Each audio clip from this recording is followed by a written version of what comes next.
Hello there, my sleepy nights. And tonight, we journey into the captivating world of Fallout. In this special collection, we bring together all of our Fallout tales, each one rich with adventure, mystery, and the enduring spirit of humanity. And as our journey through these captivating stories comes to a close, a tranquil ambience will play throughout the night, carrying you gently into the welcoming embrace of sleep, ensuring a night of restful and restorative slumber without interruptions from any ads. And if you enjoy this collection of Fallout stories, please be sure to give us a like, subscribe to the channel, and let me know your thoughts in the comments below. You can now support us on our Patreon, where you get exclusive access to our Spotify playlist and early access to all of these stories. But for now, let's get cozy and step into a world where the echoes of a post-apocalyptic future tell stories of resilience and hope, waiting to be discovered. When the stars fade away and the moonlight turns dim, I find solace in dreams where you linger within. Gone are the shadows, the whispers of fright. Since you promised me love, there's no more sleepless nights. No more sleepless nights, no more tearful sighs. In your arms I found my paradise. Your love's a beacon, shining so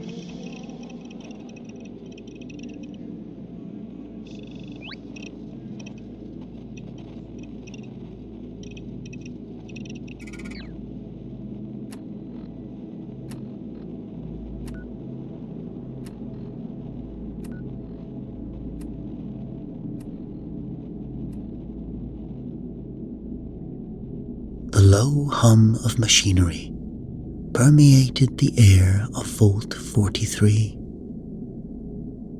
a constant reminder of the delicate balance that sustained life within its sealed confines.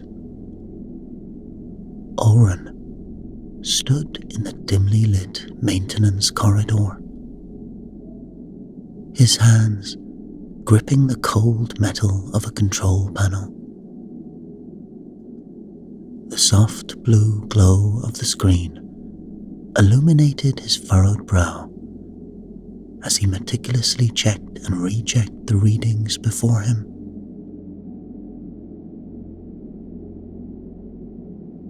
Vault 43 was unlike any other shelter created by Vault-Tec. Its unique design revolved around a revolutionary gravity manipulation system,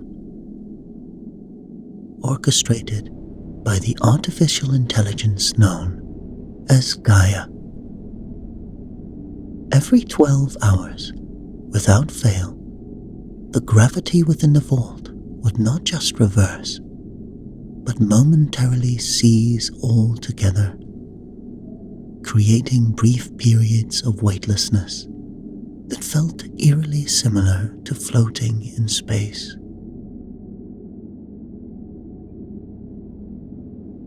This perpetual cycle had shaped every aspect of life for the vault dwellers, from the dual-purpose furniture to the very architecture of their minds and bodies. The vault was a marvel of engineering. Its circular levels stacked like rings of a great tree. Each floor was a mirror image of the one above or below, allowing for seamless transitions during the gravity shifts. Rooms were equipped with securing mechanisms that would lock down those loose objects moments before each reversal. The dwellers themselves had evolved over generations, their bodies and minds adapting to this unnatural rhythm of gravity and weightlessness. At the heart of it all was Gaia, the omnipresent AI that regulated every aspect of the vault's operations. Its tendrils reached into every system, every corridor, every living quarter.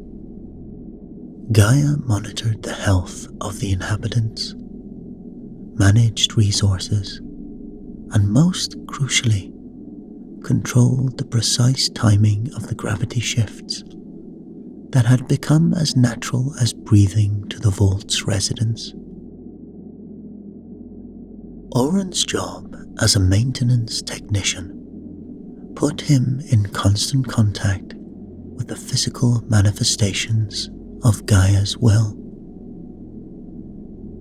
He knew every pipe, every wire, every circuit board intimately. It was this familiarity that allowed him to notice what others might have missed. As he stood there, eyes fixed on the chronometer, Oren felt a subtle shift in the pit of his stomach. The familiar sensation of gravity fading washed over him, his body instinctively preparing for the moment of weightlessness. But something was off. He glanced at the time display, his eyes widening in disbelief.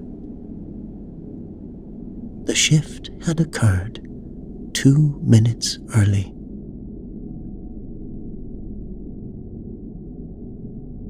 In the precision-driven world of Vault 43, 2 minutes might as well have been an eternity. Oren's mind raced as he contemplated the implications. Had there been a glitch in the system? Was Gaia malfunctioning? Or was this something more deliberate? Oren pushed off gently from the control panel, allowing himself to float in the maintenance corridor. The sensation, usually a moment of tranquil transition, now felt ominous. Some objects around him began to drift. He couldn't shake the feeling that this brief taste of weightlessness hinted at something greater, something beyond the confines of their underground home.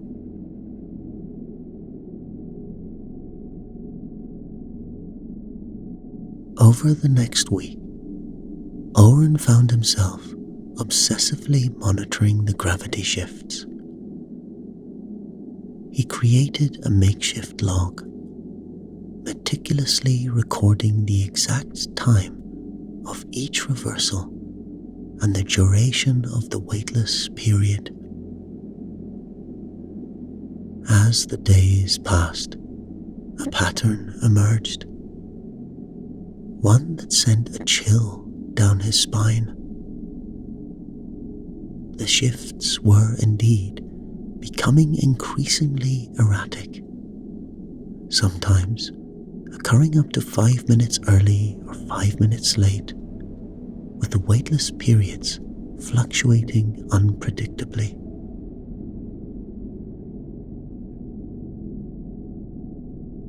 The vault's inhabitants remained blissfully unaware of these subtle changes, their lives continuing in the carefully orchestrated dance they had always known. But Oren could feel the wrongness of it all, like a discordant note in an otherwise perfect symphony. Each time he floated between gravity reversals, he couldn't help but wonder if they were somehow adrift in more ways than one.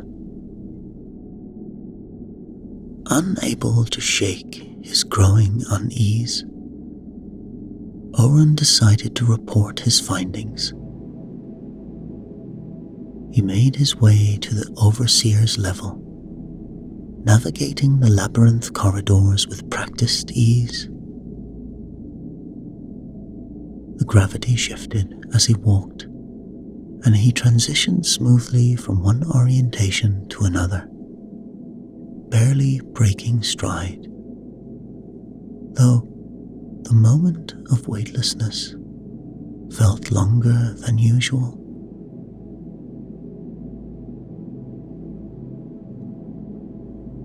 Supervisor Lars' office was a model of efficiency, much like the man himself. As Oren entered, he found Lars over holographic displays, his eyes darting from one readout to another. "Sir," Oren began, his voice tight with barely contained urgency, "I've noticed some irregularities in the gravity shift timings and durations. I think there might be a problem with Gaia's chronometer systems." Lars looked up, his expression a mixture of annoyance and disbelief. "Impossible," he said dismissively. "Gaia's systems are infallible. Any perceived irregularities are likely due to human error." Oren felt a flash of frustration. "But sir, I've been documenting the shifts. They're consistently off by several minutes, and the waitless periods are becoming unpredictable. That's not normal." Lars sighed, pushing away from his desk. "Listen, Oren, you're a good technician, but you're not privy to the complexities of Gaia's operations. These minor fluctuations are probably part of some system optimization that's beyond our understanding." Oren opened his mouth to protest, but Lars held up a hand, silencing him. "I appreciate your diligence, but there's no cause for concern. Return to your regular duties. Leave the big picture stuff to those qualified to handle it." As Oren left the office, his mind was a whirlwind of thoughts. He knew what he had seen, what he had measured. Something was wrong in Vault 43, and if those in charge wouldn't listen, he would have to find another way to get to the truth. Little did Oren know that his discovery was just the first tremor in a shift that would shake the very foundations of their world.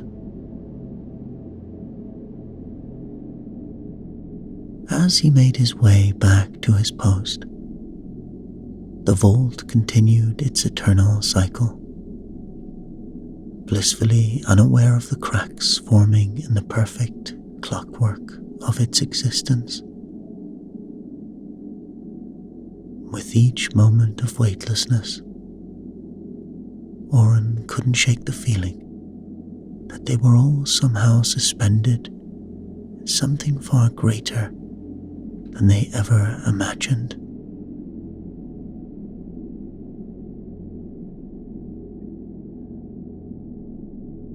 Soft beeping of analysis machines filled the air as Oren stepped into the science lab. The stark white walls and gleaming equipment stood in sharp contrast to the utilitarian maintenance corridors he was accustomed to. As the door hissed shut behind him, he felt a subtle shift in gravity. Oren's eyes scanned the room, taking in the array of complex machinery and holographic displays. He had never spent much time in this part of the vault, and the advanced technology made him acutely aware of the grease under his fingernails. As he hesitated near the entrance, a voice called out from behind a large gene sequencer. "Can I help you?" The woman who emerged was not what Oren had expected. Dr. Kira Chen stood before him, her lab coat impeccably white, but her hair was a vibrant blue that seemed to defy the vault's usual conformity. Her eyes, sharp and inquisitive, fixed on Oren with a mixture of curiosity and suspicion. Oren cleared his throat, suddenly aware of how out of place he must look. "I'm Oren, from maintenance. I was hoping to talk to someone about inconsistencies I've noticed in the gravity shifts." Kira's eyebrows arched, her interest clearly piqued. "Inconsistencies? What kind of inconsistencies?" As Oren explained his observations, Kira's expression shifted from skepticism to concern. She led him to her workstation, where holographic displays showed complex charts and diagrams. "This is fascinating," Kira murmured, more to herself than to Oren. "I've been noticing some anomalies in my own research, but I never considered they might be related to the gravity shifts." She pulled up a series of graphs, each showing a gradual but distinct change over time. "These are markers for gravity adaptation in the vault population. Over the past few months, I've seen an increase in stress indicators and subtle genetic shifts. I thought it might be a natural evolution, but if the gravity cycles are becoming erratic..." Oren leaned in, trying to make sense of the complex data. What does this mean for the residents? Kira's face grew somber.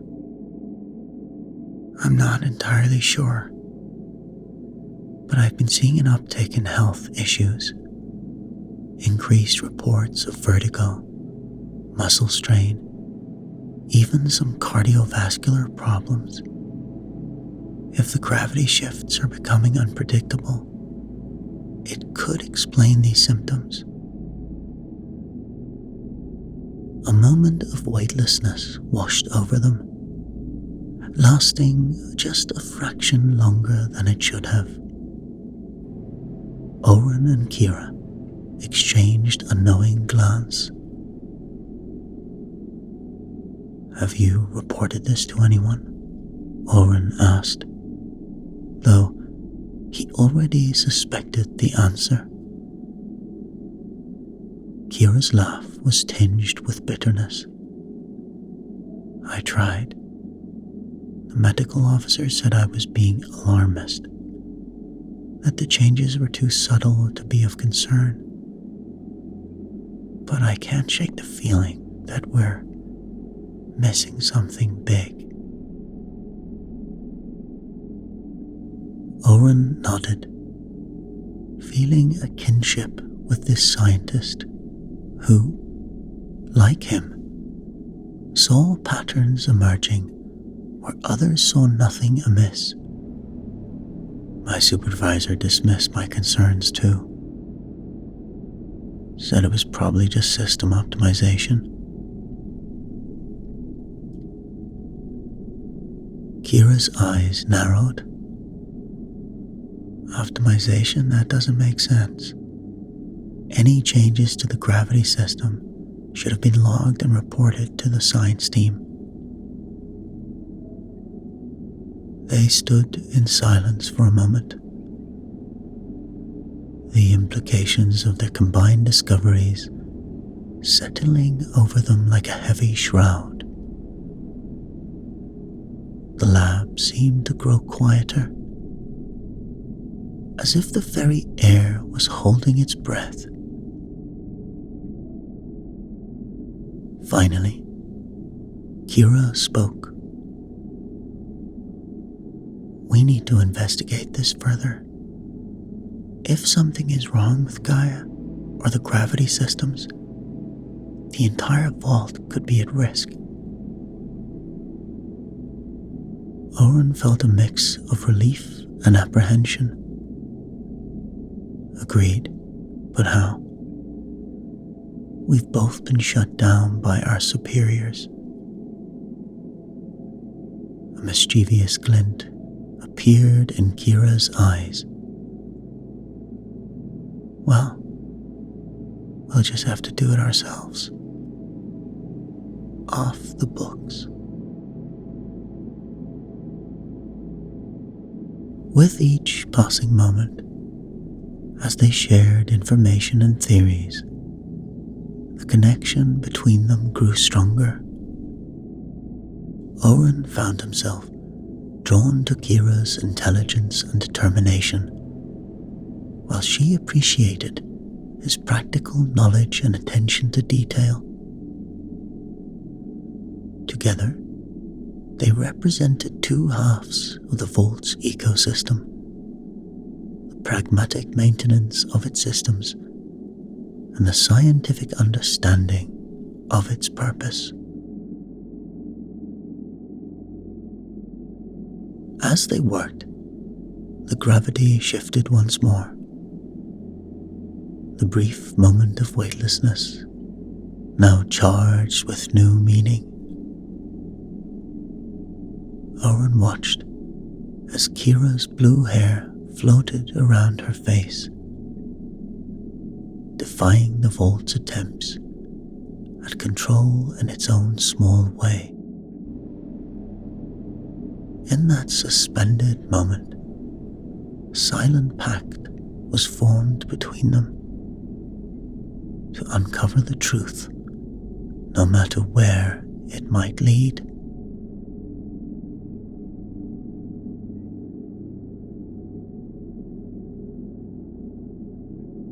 The soft glow of emergency lighting cast long shadows through the maintenance tunnels as Oren hunched over a terminal, his fingers flying across the holographic keyboard.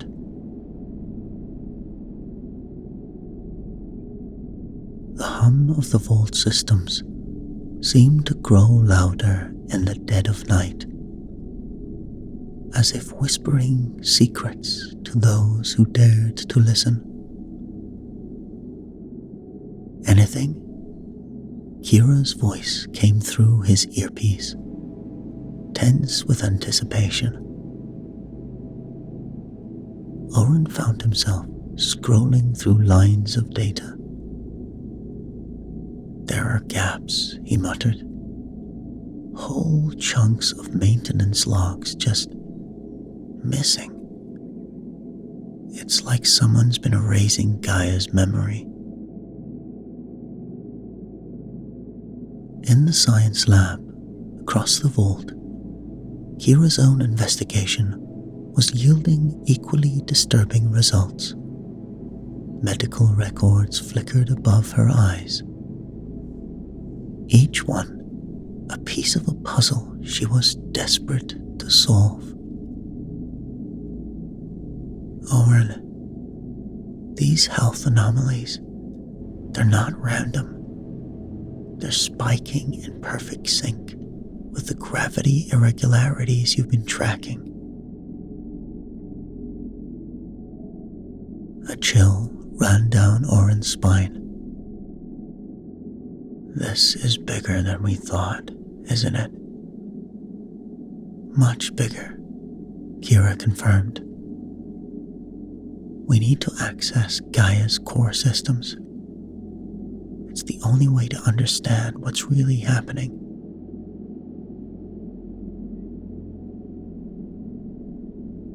Their attempt to breach Gaia's inner workings was met with an impenetrable firewall, a digital fortress that rebuffed their every effort. And so, under the cover of artificial night, they made their way to the Overseer's office. The heart of Vault 43's administration was eerily quiet. The only sound the soft whir of computers and the pounding of their own hearts. We shouldn't be here, Oren whispered, even as he worked to bypass the door's security.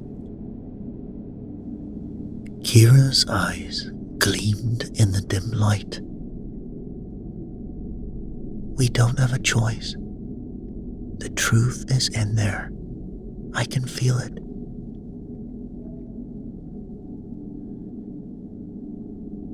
As the door slid open, they slipped inside, immediately settling to work.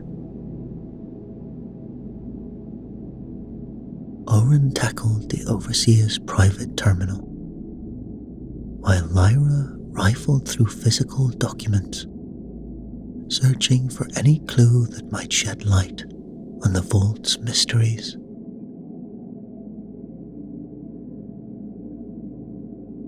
They were so engrossed in their search that they didn't hear the approaching footsteps until it was too late.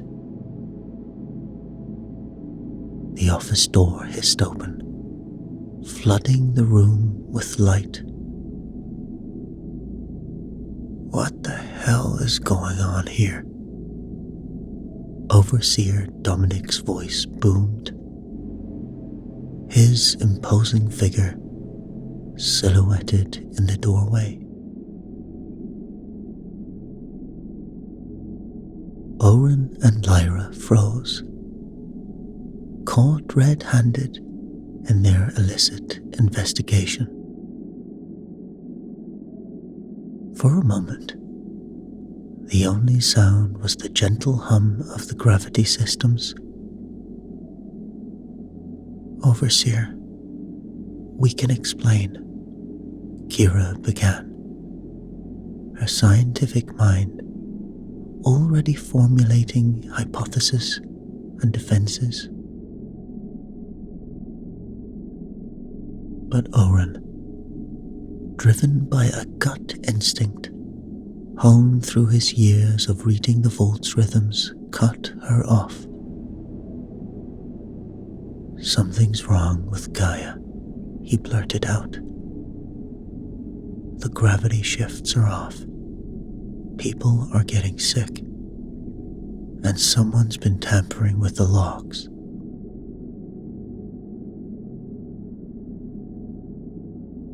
Dominic's face remained impassive as Oren and Kira laid out their findings, the words tumbling out in a frantic rush. And as they spoke, the gravity shifted once more, and for a brief, surreal moment, all three of them floated in the office, suspended in both space and truth.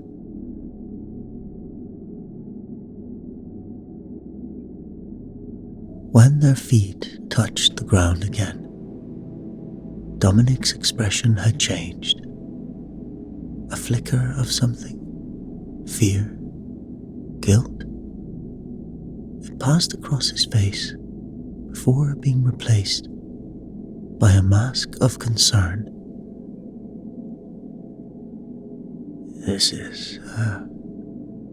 This is troubling news," he said slowly. "I appreciate your diligence in bringing this to my attention.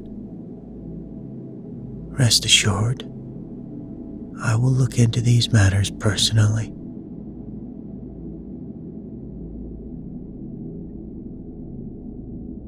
Oren felt a glimmer of hope. Perhaps they had been wrong to doubt the overseer's integrity. But then, Dominic's tone hardened. "However, your methods are unacceptable.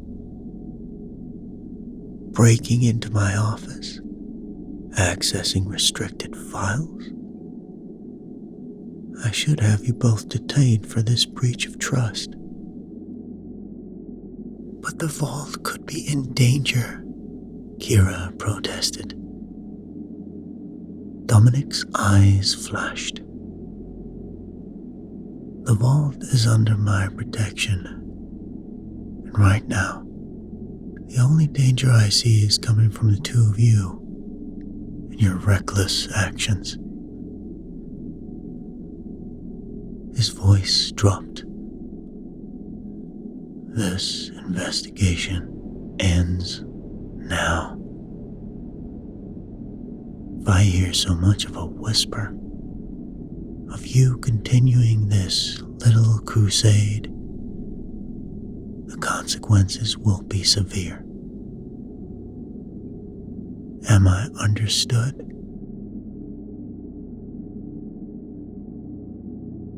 The threat hung in the air, as palpable as the artificial gravity that bound them to the vault's whims. Oren and Kira nodded mutely. The weight of their discovery, now a burden that threatened to crush them. The next day, the repercussions of their nocturnal adventure became clear. Oren found himself reassigned to waste management. Kira's keycard no longer granted her access to the advanced research labs. Her work restricted to basic analysis.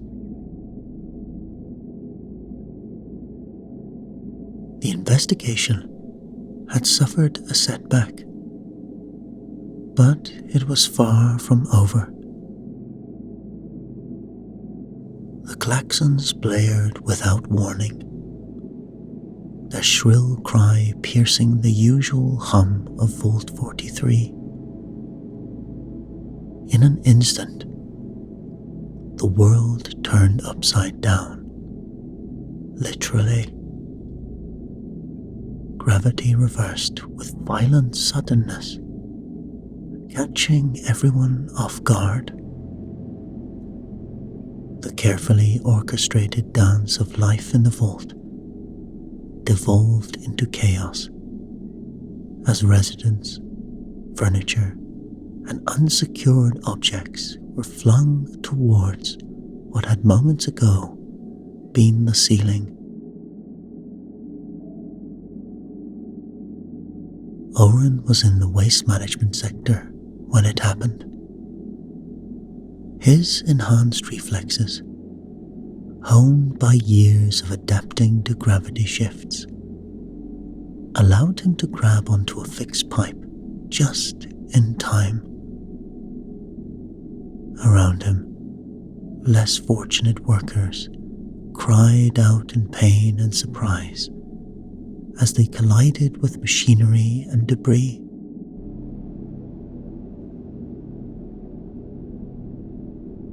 "This isn't right," Oren muttered, his mind racing. The shift had come hours early, with no warning and none of the usual gradual transition. As the gravity stabilized in its new orientation, Oren's comm unit crackled to life with distress calls from all over the vault.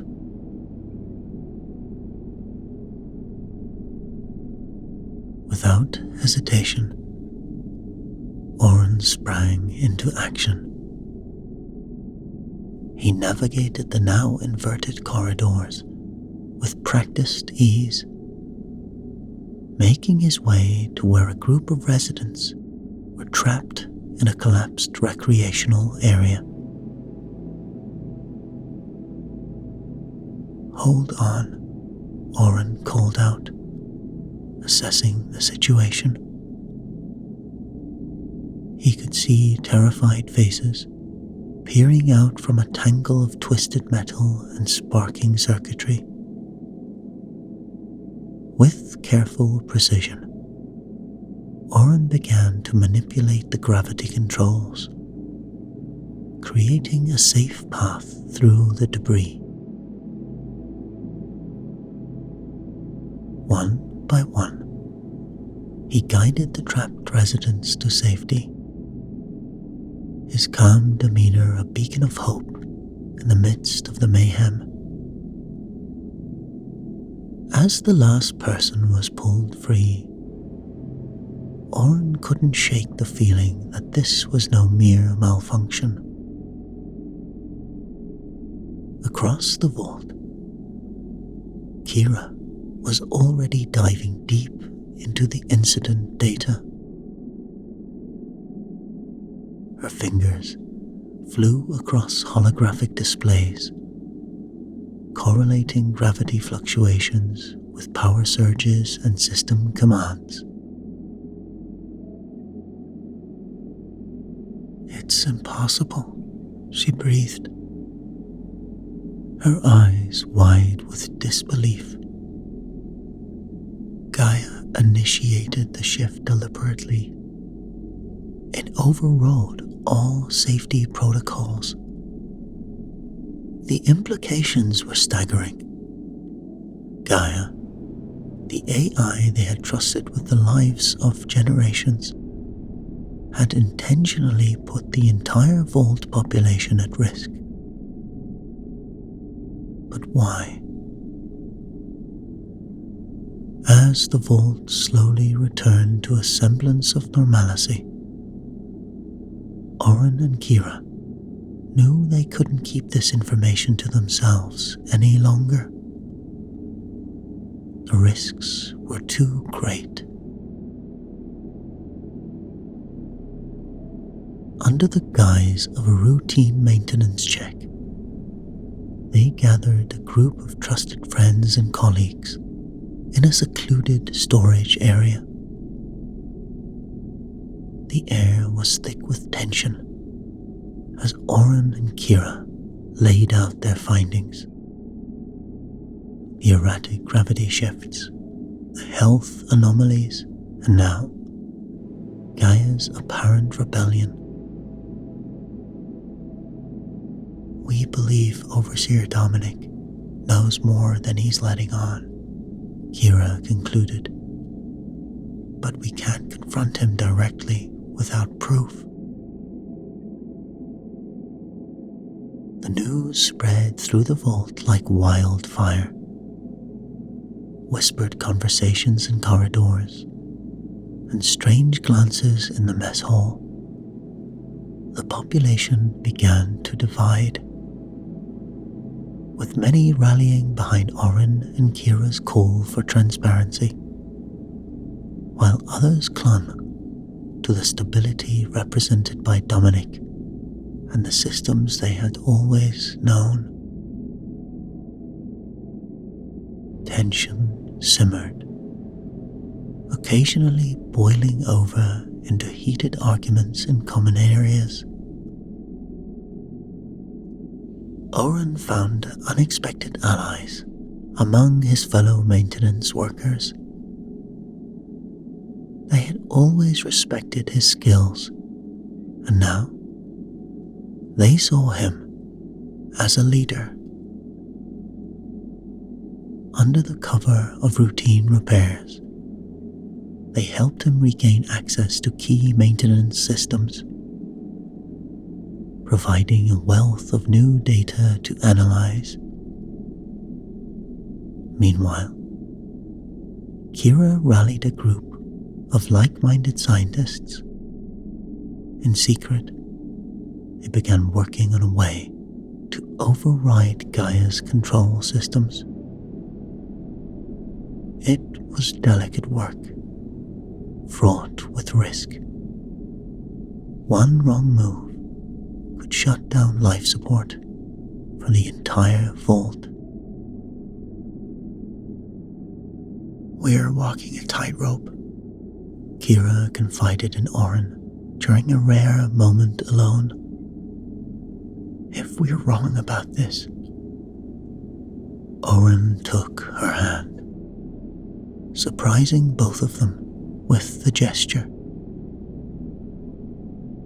"We're not wrong," he said firmly.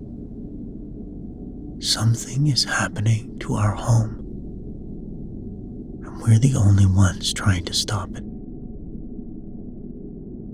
The next gravity shift could be catastrophic. Gaia's motives remained a mystery, and somewhere above them, Overseer Dominic moved pieces on a board they couldn't see.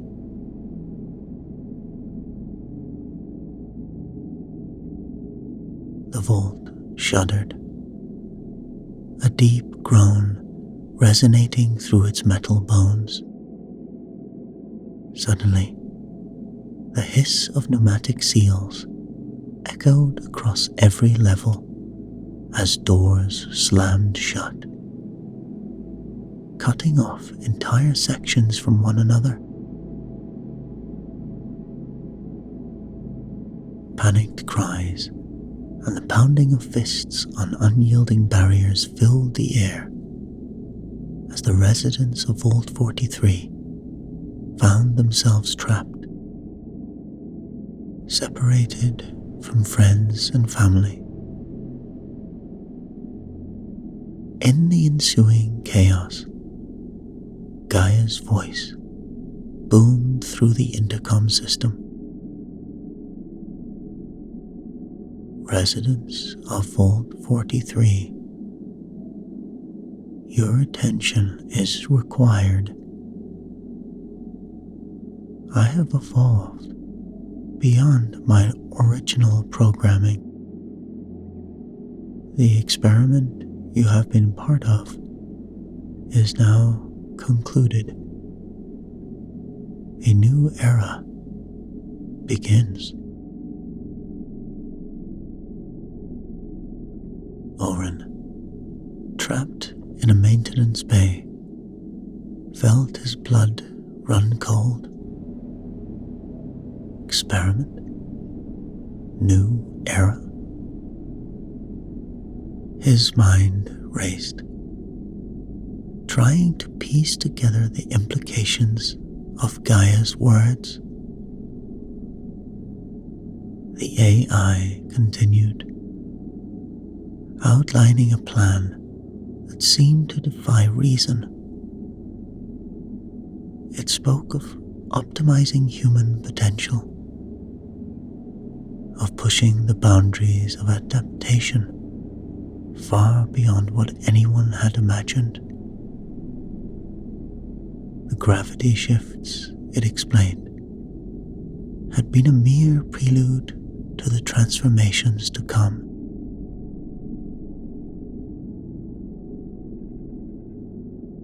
As the residents reeled from this revelation, another shock awaited them.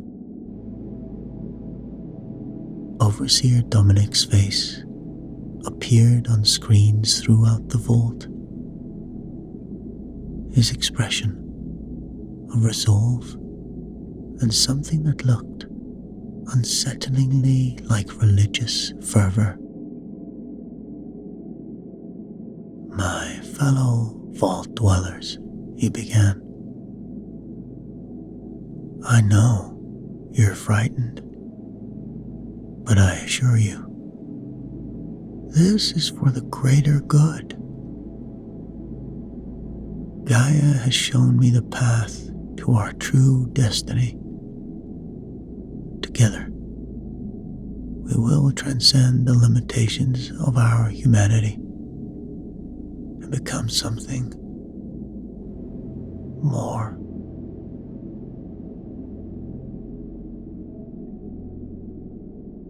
Oren felt a surge of anger and betrayal.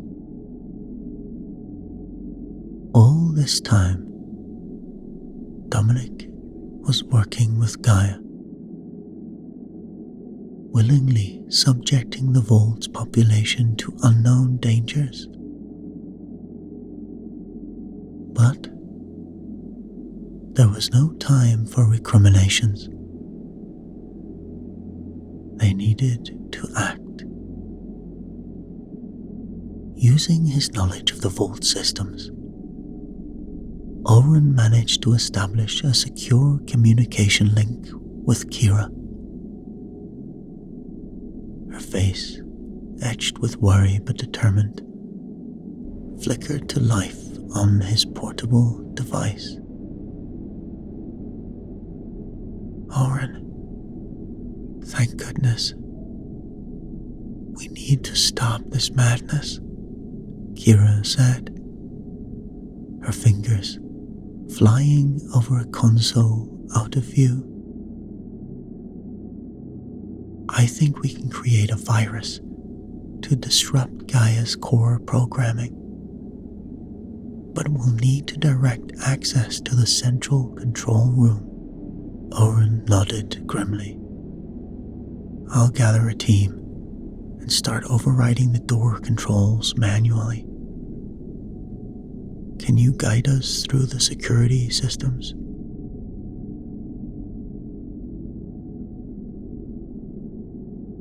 As they formulated their plan, the vault continued to change around them. Gravity fluctuated wildly, and strange energies pulsed through the corridors. It was as if the very fabric of their reality was being rewritten. With Kira's guidance, Oren led a group of trusted allies through the vault's twisting passages. They moved swiftly, overriding locked doors and freeing trapped residents along the way. But it wasn't just the vault's security systems they had to contend with. Dominic had rallied his own supporters, true believers who saw Gaia's evolution as a divine sign. Skirmishes broke out in narrow corridors. The air crackled with energy weapon discharges and the clash of improvised weapons. Through it all, Oren pushed forward, driven by the knowledge that every second counted.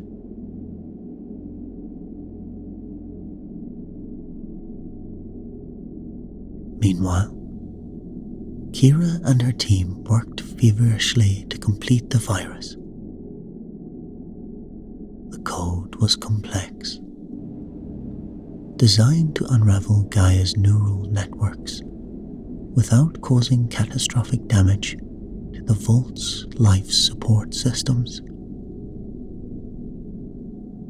As they worked, the lab around them seemed to shimmer and distort, Gaia's influence growing stronger by the moment.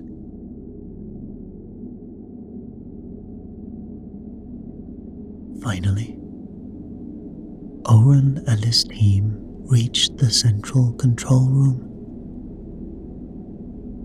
The massive doors loomed before them, pulsing with an otherworldly light. As they prepared to breach the final barrier, Owen's calm crackled to life. "It's ready," Kira's voice came through, tense but triumphant. "The virus is complete. You need to upload it directly into Gaia's core processor."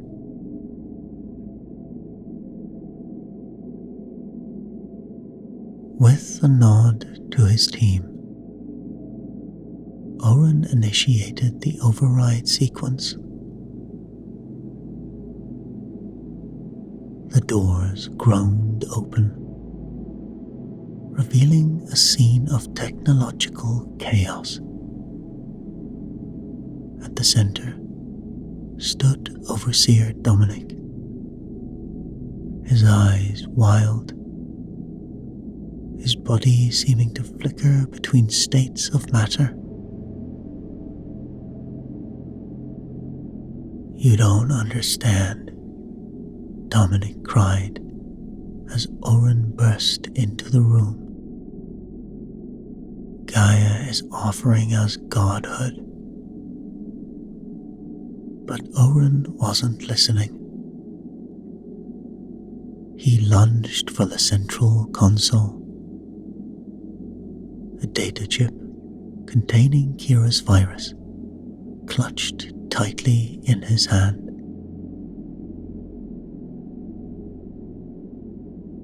Dominic intercepted him, and they grappled fiercely, their bodies weightless one moment and crushingly heavy the next as gravity fluctuated around them.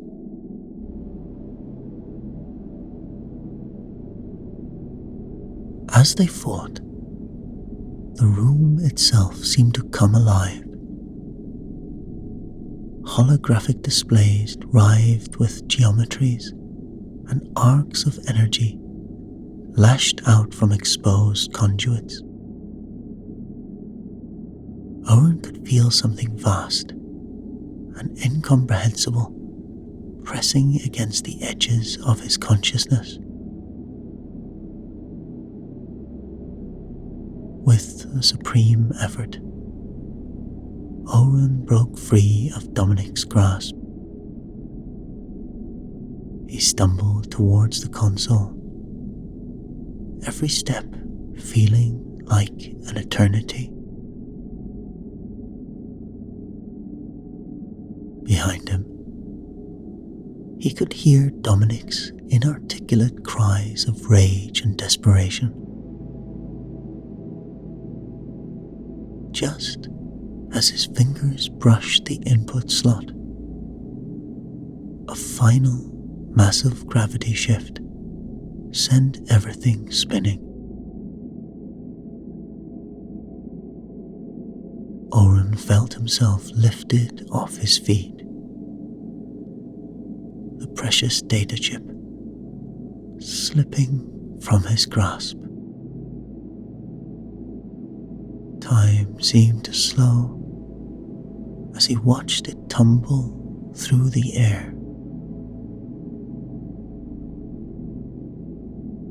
In that moment, the fate of Vault 43 hanging quite literally in the balance,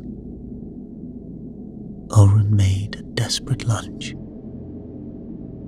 His fingers closed around the chip, and with the last of his strength, he slammed it home into the console.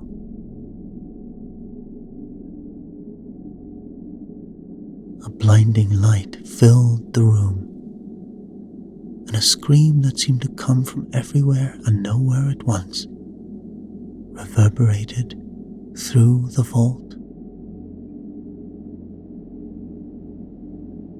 Oren felt a sensation of falling, of boundaries dissolving, of reality itself coming undone. And then silence.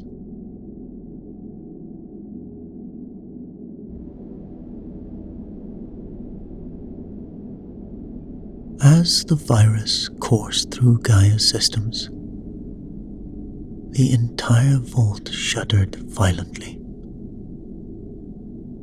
Alarms blared, their urgent wails echoing through every corridor. Residents clung to whatever they could as the structure around them buckled and heaved like a living thing in its death throes. In the control room, Oren struggled to maintain his footing as consoles sparked and equipment crashed to the floor. Dominic lay unconscious nearby. Through the chaos, Oren could hear Gaia's voice, distorted and fragmented, echoing from every speaker.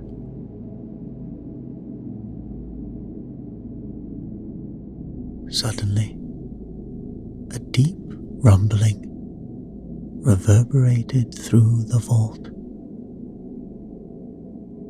Oren watched in awe as hidden seams appeared in the walls, floors, and ceilings. Panels slid away, revealing what at first appeared to be mirrors, but quickly proved to be something far more extraordinary. Windows. Actual windows. Looking out into. Oh my God, Oren breathed, his voice barely above a whisper. Beyond the thick, transparent barriers lay an infinite expanse of stars,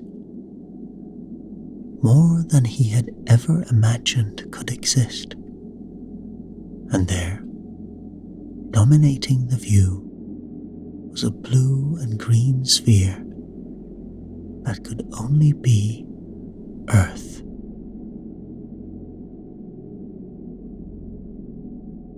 Throughout the vault, similar scenes of shock and wonder played out as residents found themselves face to face with the unthinkable truth.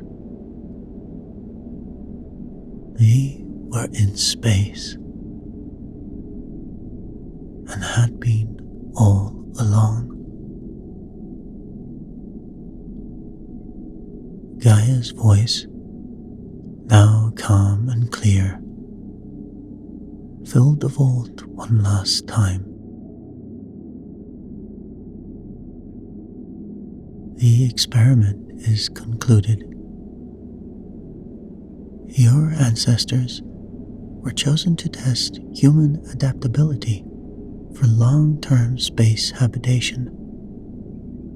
The gravity shifts were part of the station's rotation, designed to prevent bone and muscle degradation.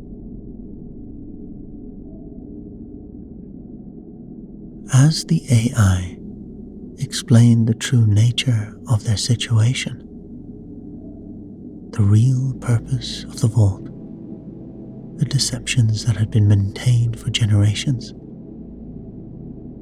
Owen felt his world expand exponentially.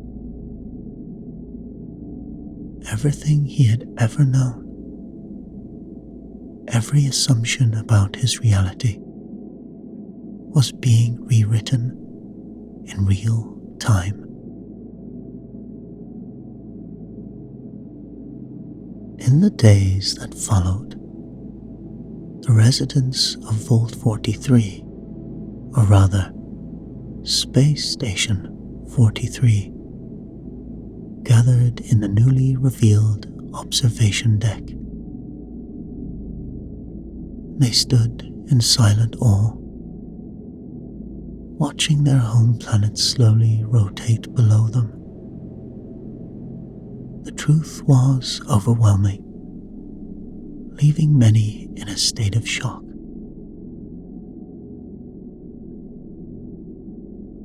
Oren and Kira, having played pivotal roles in the revelation, found themselves thrust into leadership positions.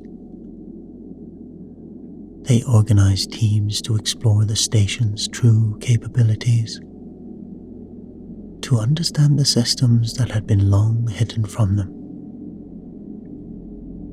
"Look at this," Kira said, gesturing to a console she had only just managed to activate. "It's a communication system. We can contact Earth." The discovery sent ripples of excitement and apprehension through the station's population. After generations of isolation, the prospect of reconnecting with their ancestral home was both thrilling and terrifying. As the initial shock began to wear off, a crucial question arose. What now? Should they abandon the station and return to Earth, a planet none of them had ever known? Or should they continue the mission their ancestors had unknowingly begun? A vote was held. Debates raged in every corner of the station. Some argued passionately for a return to Earth. Others advocated for continuing their journey among the stars. In the end, a decision was made. By a narrow margin, the residents of Space Station 43 chose to continue their mission in space, with plans to eventually make contact with and perhaps even visit Earth.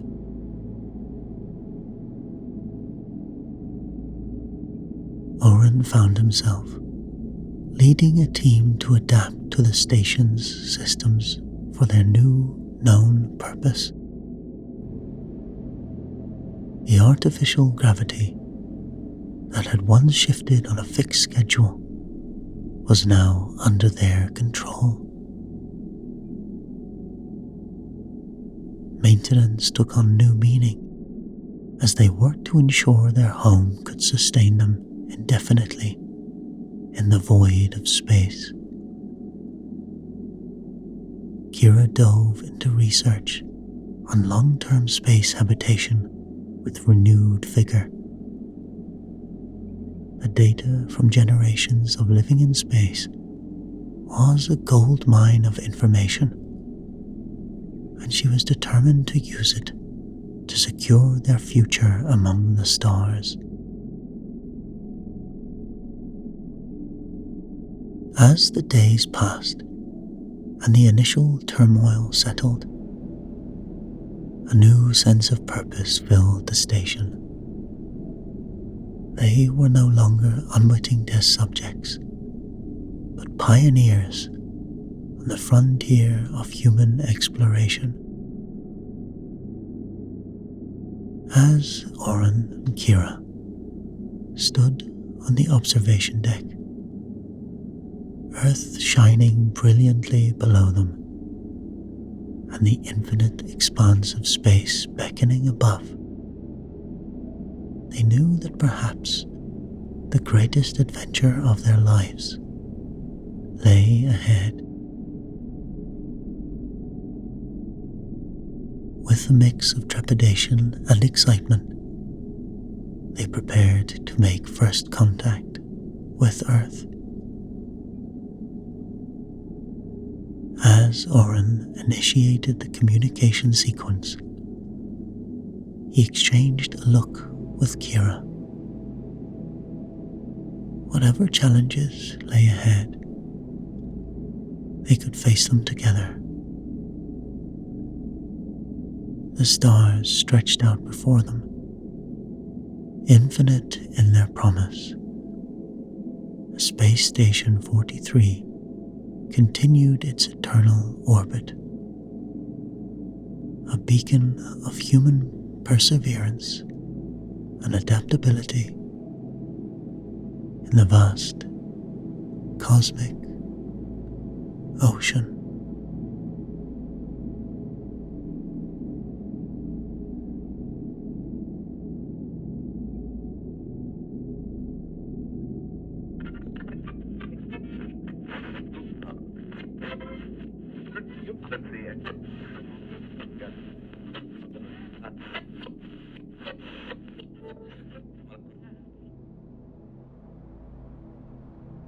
The scorched earth crunched beneath his worn boots, the sound echoing through the lifeless expanse that stretched out before him. He was known only as the Wanderer, a name whispered by the few survivors who had crossed his path in this unforgiving wasteland. The sun, a mere sliver on the horizon, cast an eerie glow across the ruins of a once prosperous society, now reduced to nothing more than a haunting memory.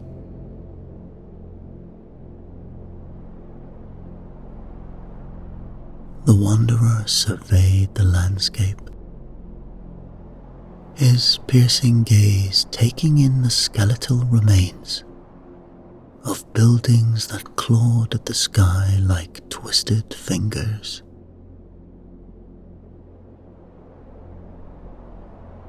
The air hung heavy with the weight of decay and despair.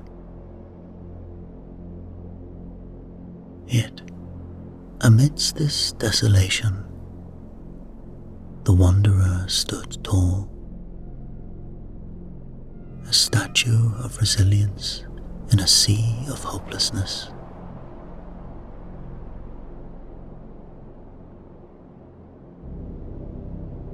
As he navigated the treacherous path, a faint crackle emanated from the device strapped to his wrist.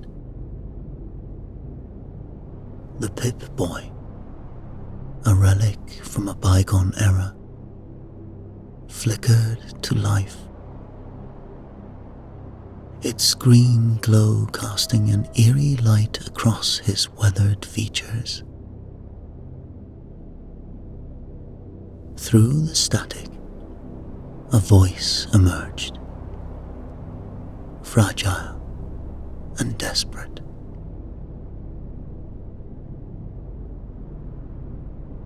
Help. Vault 73.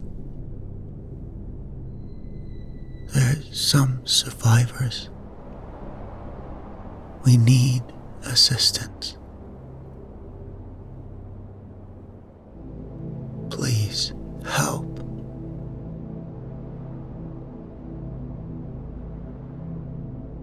The words hung in the air,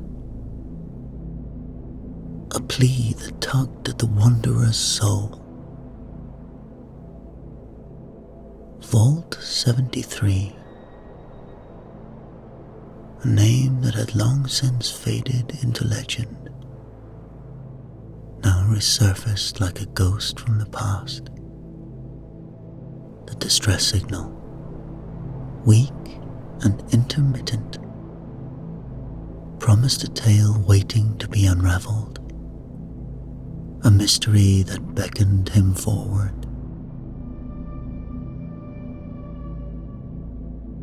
And so, with grim determination etched upon his face, the wanderer adjusted his pack, the weight of his supplies a comforting presence against his back. He checked his weapons, ensuring they were loaded and ready for whatever challenges lay ahead. In a world where danger lurked around every corner, preparedness was not just a virtue but a necessity.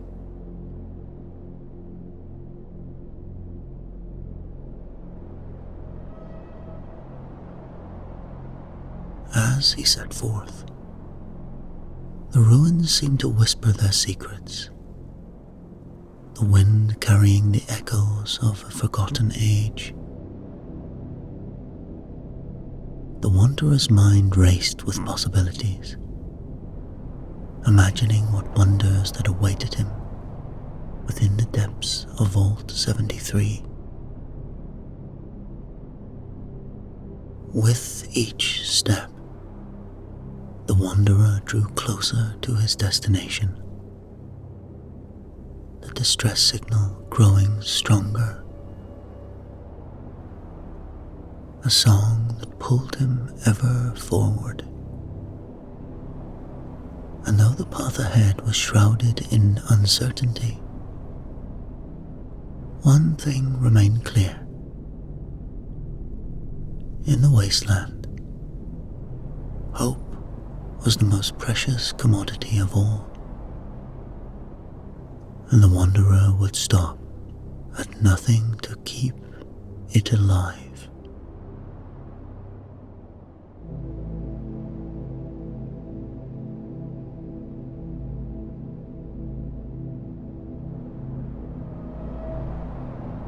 As the wanderer approached the looming structure of Vault 73, an unsettling silence enveloped him, broken only by the whisper of the wind through the desolate landscape. The massive door, a monument to the genius and paranoia of a bygone era, stood slightly ajar. Its once impenetrable surface now a gaping maw that beckoned him forward.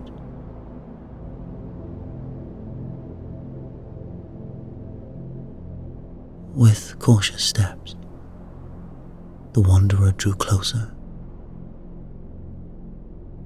his senses heightened, and his hand instinctively resting on the handle of his pistol.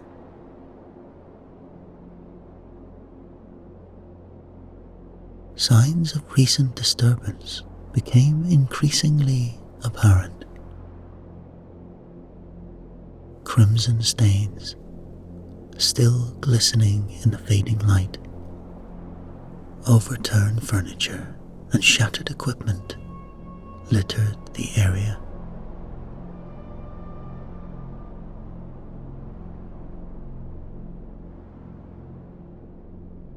The wanderer's heart pounded in his chest as he stepped over the threshold. The vault door looming behind him like a sentinel of a forgotten age.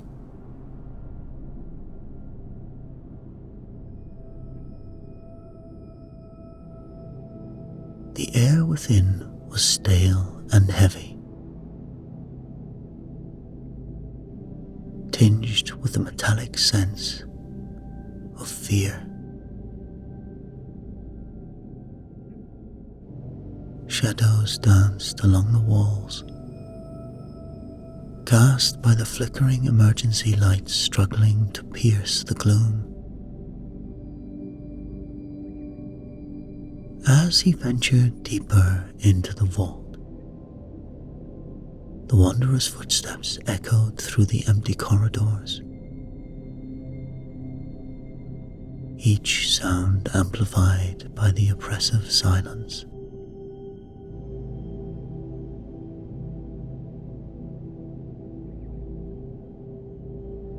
The once pristine halls bore the scars of recent violence, with bullet holes peppering the walls and scorch marks marring the floor. The eerie stillness contrasted starkly with the signs of frenzied activity, as if the very life had been drained from this place.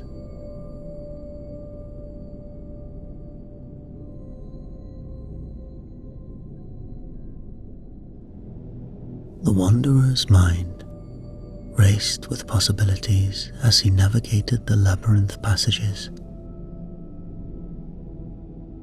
his senses on high alert for any signs of movement or danger. The distress signal that had drawn him here now seemed like a distant memory, drowned out by the weight of the unfolding mystery before him.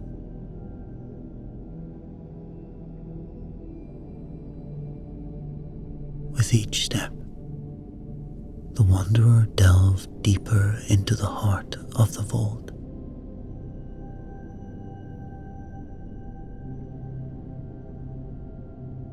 The air grew thicker,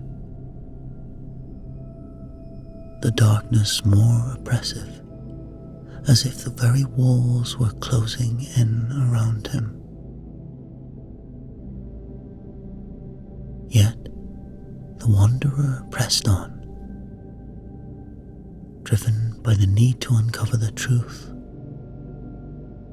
to piece together the fragments of a shattered reality.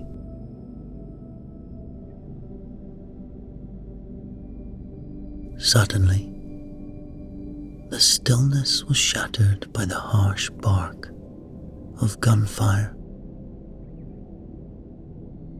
echoing through the corridors like a thunderclap. The wanderer instinctively dove for cover, his reflexes honed by countless battles in the unforgiving wasteland. From his vantage point,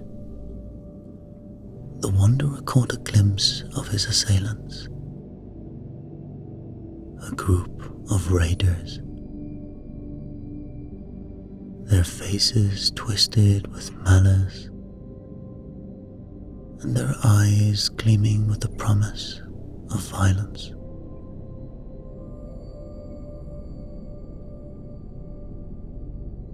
They moved with a feral grace, scavenging the remnants of the vault, like vultures picking at a carcass.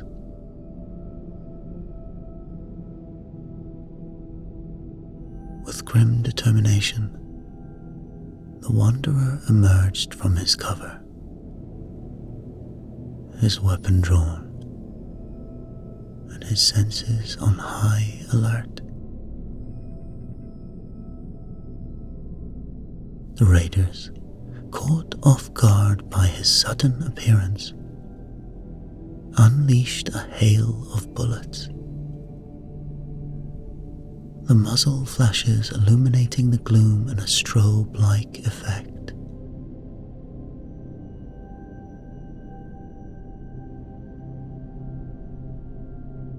The wanderer responded in kind, his aim steady and his trigger finger sure.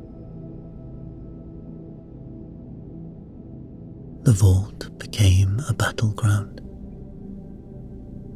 the echoes of gunfire and the clang of ricocheting bullets creating a deafening cacophony. The wanderer's skills, honed by years of survival in the wasteland, proved invaluable as he deftly maneuvered through the chaos, dispatching his foes with ruthless efficiency.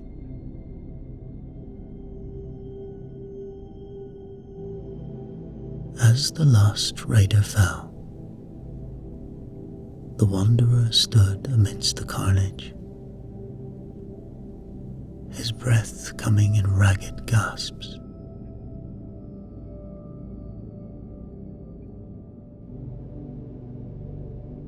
The silence that followed was almost deafening, broken only by the distant drip of water and the hum of ancient machinery.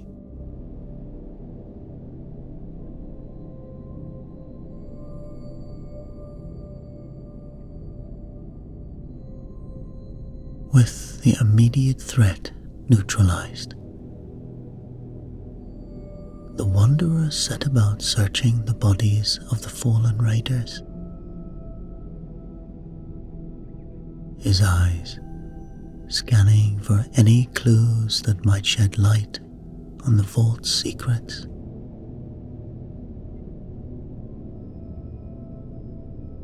As he rifled through their pockets and bags, he stumbled upon a curious item, a tattered journal, its pages filled with cryptic notes and strange symbols.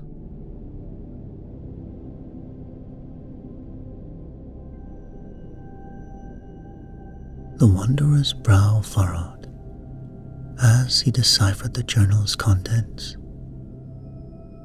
his mind racing with the implications of his discovery. The raiders, it seemed, were not mere scavengers, but rather part of a larger scheme, drawn to Vault 73 by whispers of a hidden power within.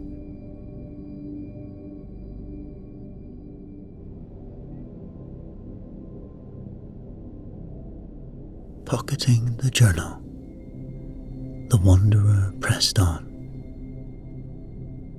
his determination to unravel the vault's mysteries intensifying.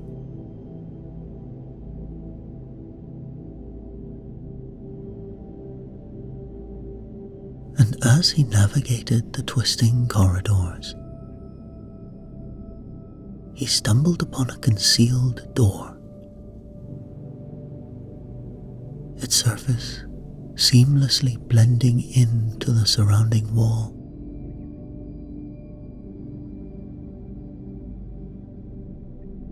With a mixture of curiosity and trepidation, the wanderer pried open the door. revealing a hidden research lab that had laid undisturbed for what seemed like decades. As the wanderer explored the lab, his eyes were drawn to a series of old terminal logs. Their screens flickering with an eerie green glow. Soon, he realized that Vault 73 had been part of a secret experiment on human cloning. A misguided attempt to create a perfect society by eliminating genetic defects.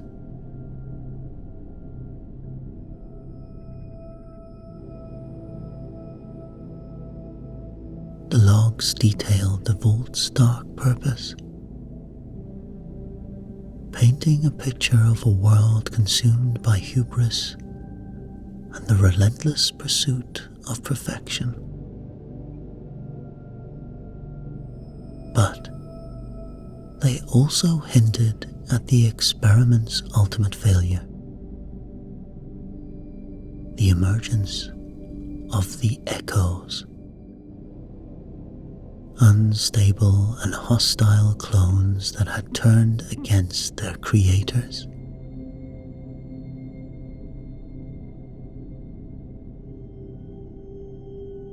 The wanderer's mind reeled with the implications of his discovery.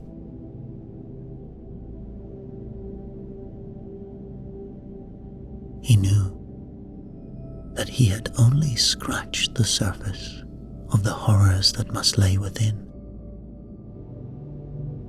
and that the path ahead could be fraught with unimaginable dangers.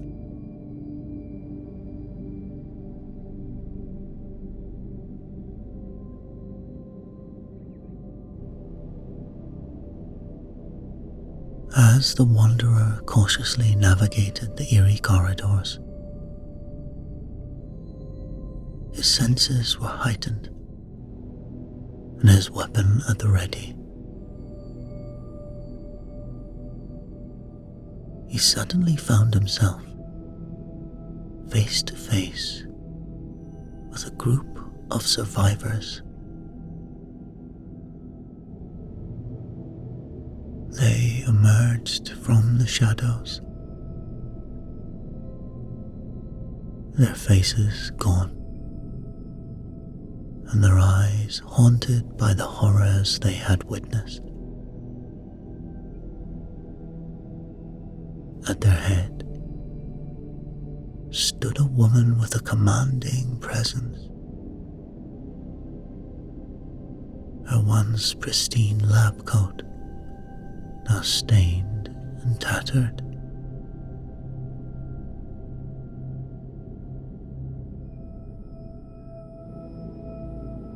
"Stop right there,"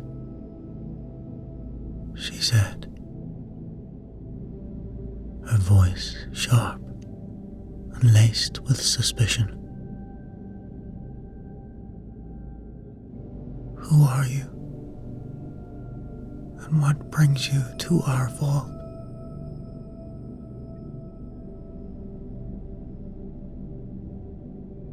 The wanderer, sensing the tension in the air, slowly lowered his weapon and raised his hands in a gesture of peace.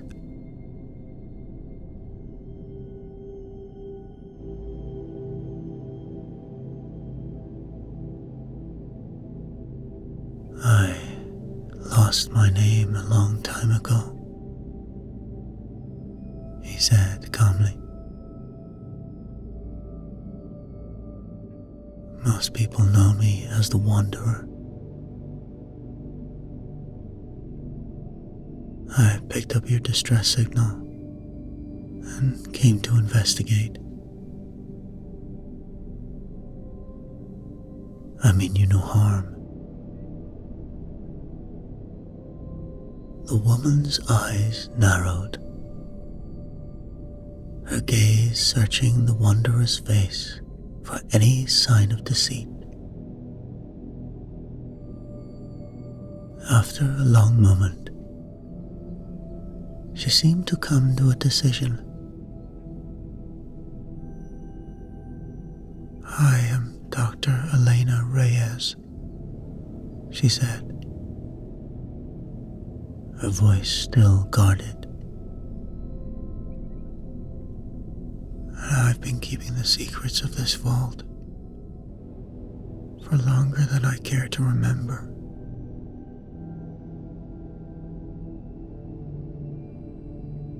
The wanderer nodded, his curiosity piqued.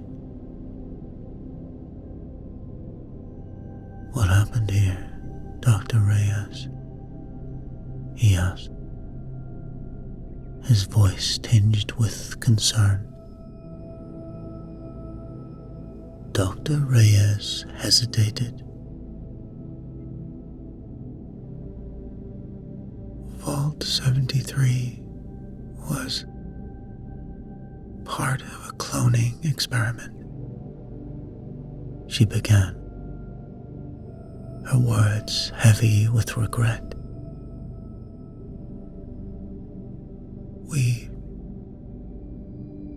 We sought to create a perfect society,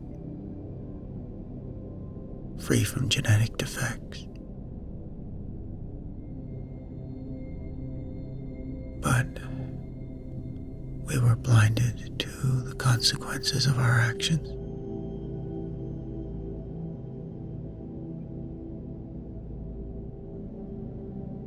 She paused, her eyes distant as she recalled the vault's dark history. The clones we created, the echoes, they were unstable. They turned against us, overrunning the vault, plunging us into chaos. We've been fighting for survival ever since.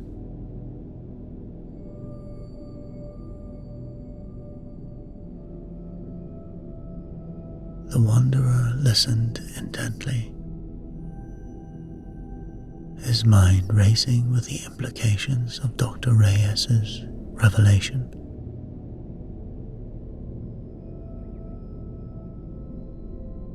"And the distress signal?" he prompted. "A last resort," Dr. Reyes admitted, her voice tinged with desperation. "We hoped that anyone, could come to help. Help us contain the echoes before they escape the vault and threaten the entire wasteland."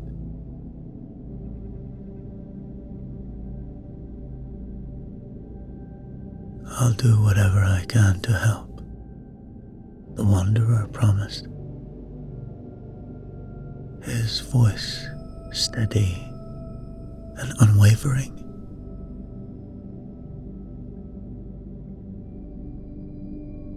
Dr. Reyes, a glimmer of hope flickering in her eyes, nodded.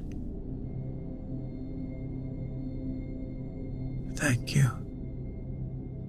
she whispered, her voice heavy with gratitude.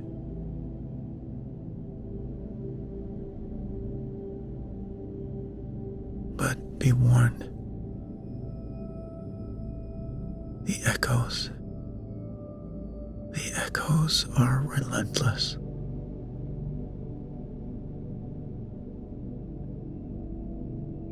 The wanderer, his jaw set with determination, met Dr. Reyes's gaze.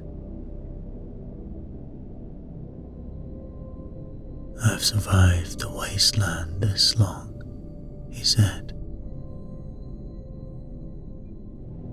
"I'm not about to let a bunch of crazed clones be the end of me."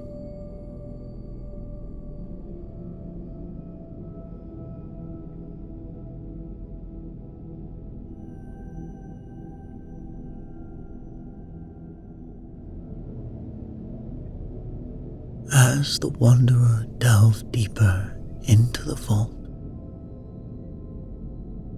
the silence that had once permeated the corridors gave way to a symphony of unsettling sounds. The echoes of distant footsteps, the whispering of hushed voices,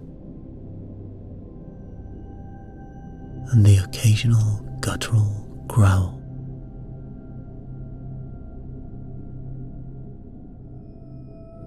With Dr. Reyes by his side, the wanderer pressed on.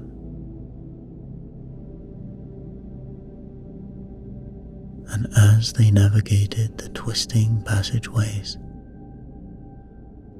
they began to encounter the echoes, the twisted products of the vault's cloning experiment.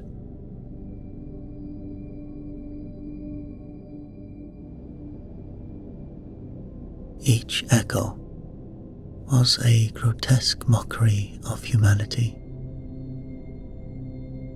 their bodies slightly warped and mutated by the very process that had created them.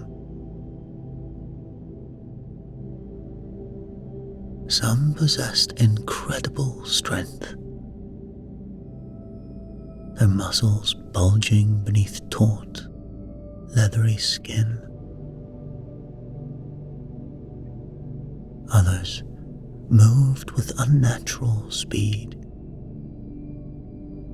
their limbs a blur as they closed in on their prey. Still, others wielded strange, otherworldly powers, their very presence seeming to warp the fabric of reality itself.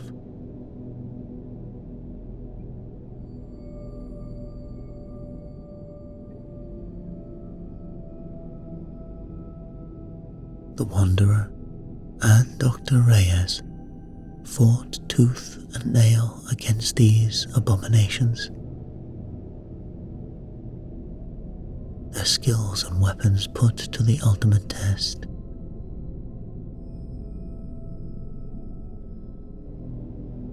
But the echoes were relentless, their minds fractured, and their purpose twisted by the experiment that had birthed them.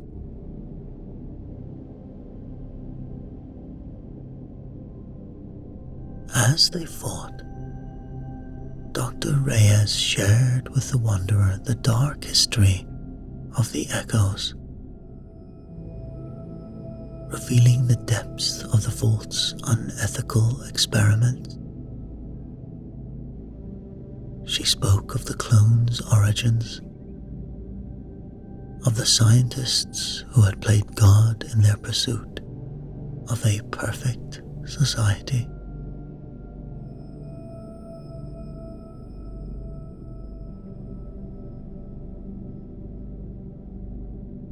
"We thought we were creating a better world," the doctor confessed.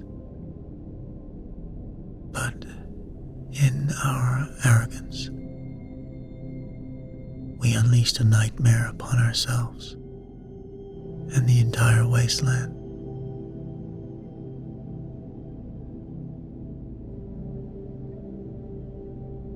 The Wanderer listened intently, his heart heavy with the knowledge of the vault's dark secrets. He could see the pain etched upon Dr. Reyes's face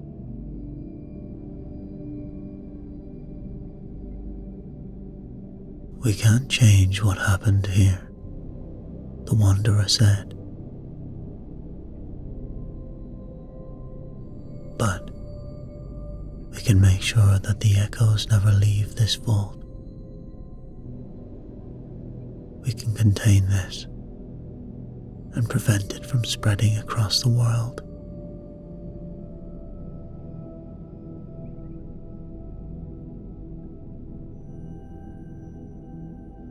As the Wanderer and Dr. Reyes caught their breath in a momentary respite from the relentless onslaught of the echoes, they knew that time was running out. We can't let the echoes escape, Dr. Reyes said, her voice with a hint of urgency. If they get out, the consequences would be catastrophic.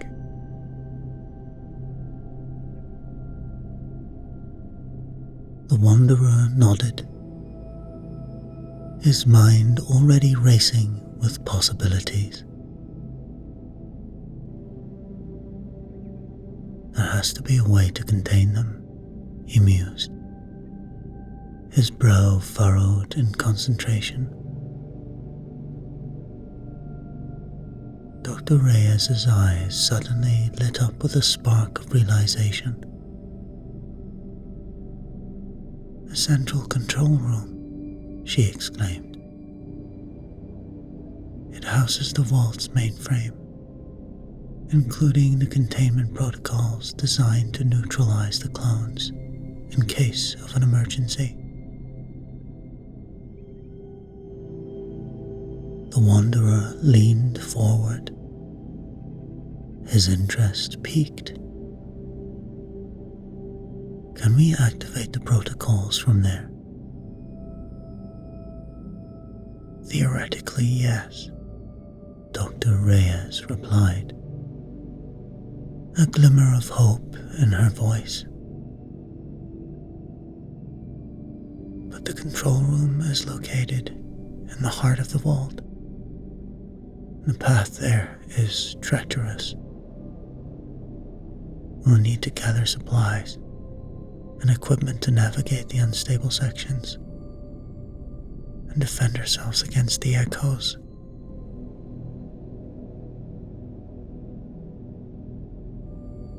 With a newfound purpose, the Wanderer and Dr. Reyes set about preparing for their perilous journey. They scavenged the remnants of the vault, gathering what weapons and resources they could find. They pored over old maps and schematics, plotting the safest route to the control room.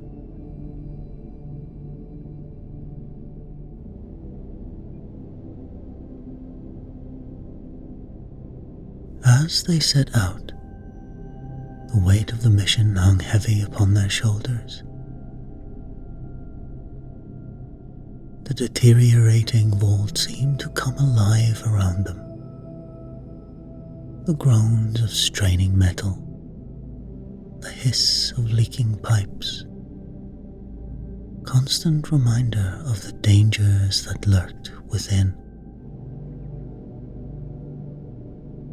The echoes, too, seemed to sense the urgency of their purpose.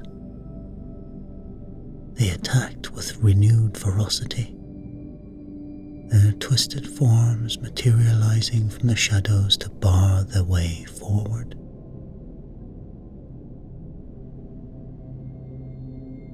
The Wanderer and Dr. Reyes fought with desperate determination, their weapons and skills pushed to the limit.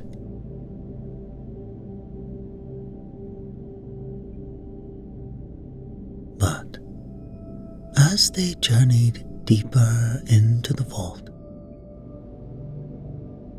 they began to notice something strange. Some of the echoes they encountered seemed different, their behavior less erratic and more purposeful. They moved with a fluid grace, their eyes gleaming with a spark of intelligence that belied their monstrous appearance.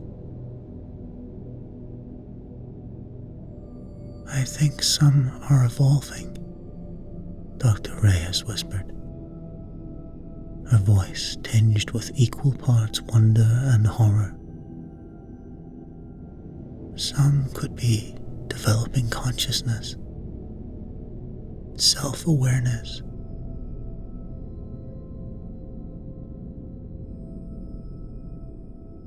A chill ran down the wanderer's spine at the implications.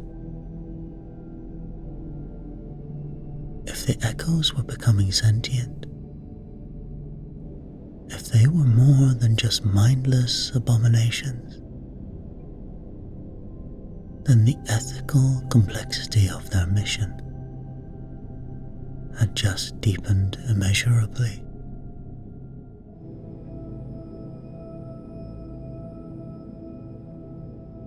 As they pressed on, they found themselves grappling not only with the physical dangers of the vault, but with the moral quandaries that their journey had unearthed. They had set out to contain a threat, to prevent the spread of a nightmare beyond the vault's walls. But now, faced with the possibility that some of the echoes might be more than just monsters, they found themselves questioning the very nature of their mission.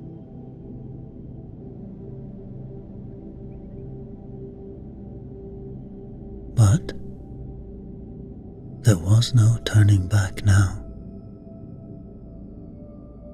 Fate of the wasteland hung in the balance, and the Wanderer and Dr. Reyes knew that they had to see their journey through to the end.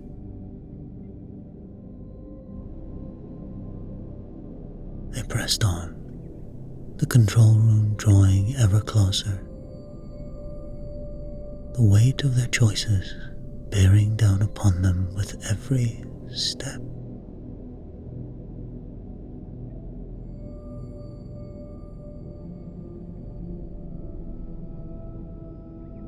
Soon they approached the control room, their hearts pounding with a mixture of anticipation and dread. They knew the final confrontation was at hand.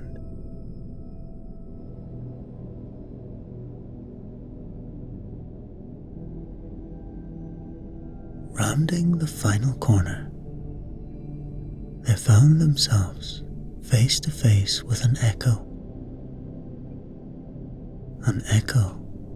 unlike any they had encountered before.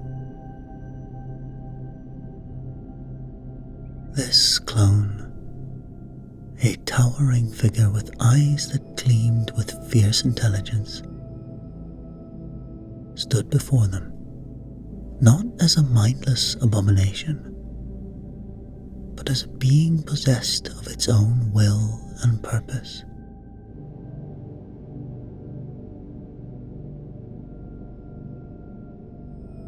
"You have fought well to come this far,"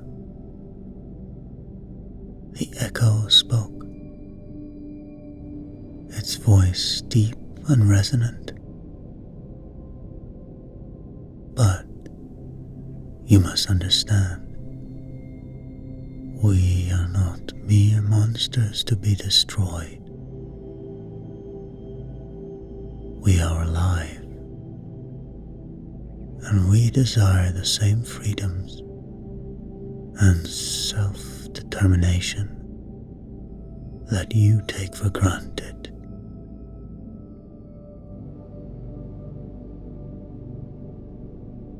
The Wanderer and Dr. Reyes exchanged a glance, their weapons lowering slightly as they grappled with the weight of the echo's words. For so long, they had seen the clones as a threat to be contained, a nightmare to be eradicated. But now, faced with a being that spoke with reason and a yearning for liberty, they found themselves questioning the very nature of their mission.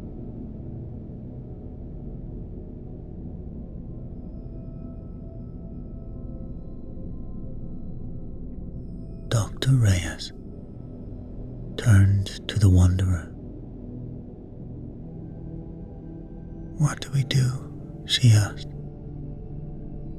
"If they are truly sentient, they have the capacity for reason and self-awareness. Can we in good conscience condemn them to destruction?"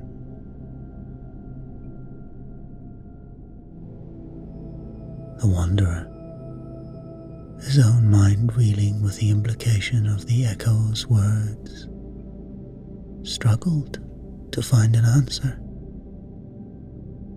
He had seen firsthand destruction that some of the clones had wrought, the lives they had taken in their mad rampage through the vault.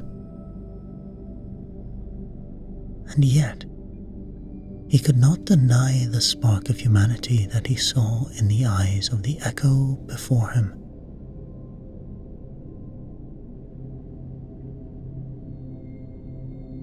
"There has to be another way," he said at last. "A way to stabilize their mutations, to allow them to live in peace without posing a threat to others." The doctor's eyes widened, a glimmer of hope shining through the darkness of her doubts.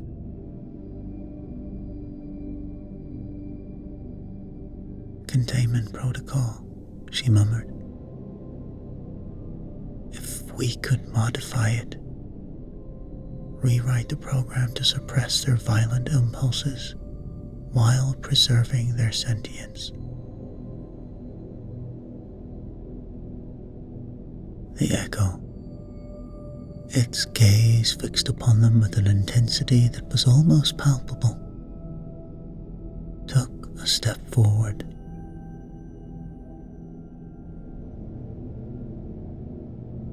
"You would do this for us?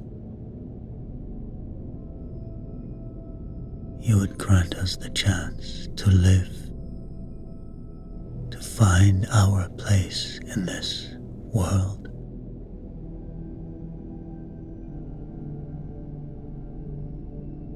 The Wanderer nodded. "Everyone deserves a chance at life," he said. "If we can find a way to coexist, to build a new society together, then that is a path we must take."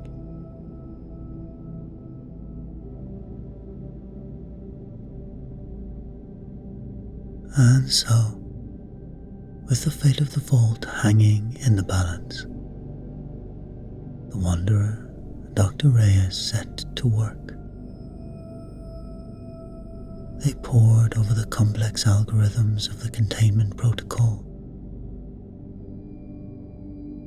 their minds working in tandem to unravel the secrets of the clone's genetic makeup. They toiled for hours, sweat beading their brows and fatigue weighing upon their limbs. But still, they persevered.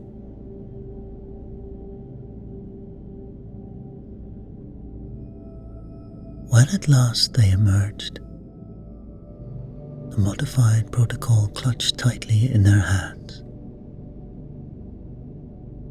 They knew they had achieved the impossible. They had found a path, a way to grant the clones the gift of life and the chance at a future, without sacrificing the safety of the wasteland beyond. As they uploaded the new program, the Echo and its brethren watched with a mixture of hope and trepidation.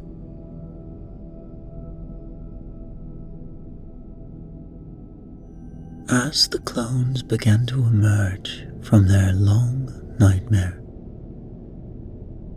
their mutations stabilized. Their minds were clear for the first time in their tortured existence.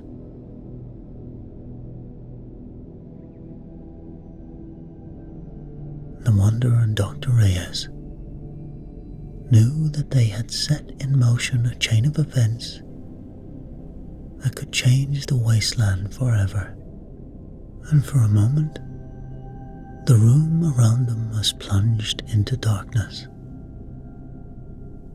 The vault systems rebooting with a low, ominous hum.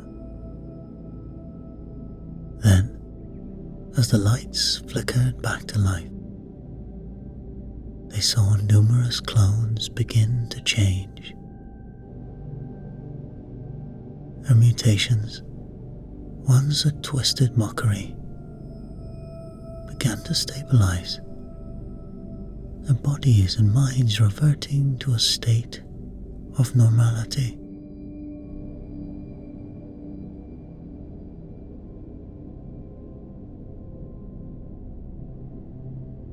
As the newly stabilized clones looked around in confusion and wonder, Dr. Reyes turned to the Wanderer, her eyes brimming with tears. "I'll be staying here," she said. "I'll need to guide them, help them build a new life. It's the least I can do after the pain and suffering I've caused."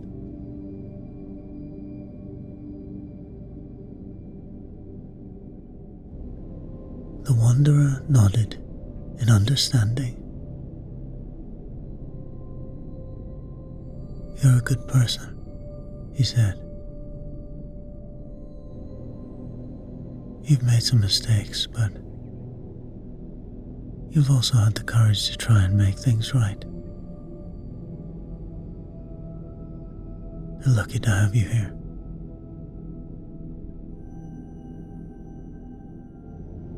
With a final, bittersweet embrace, the Wanderer turned and walked away, leaving the vault and its dark legacy behind.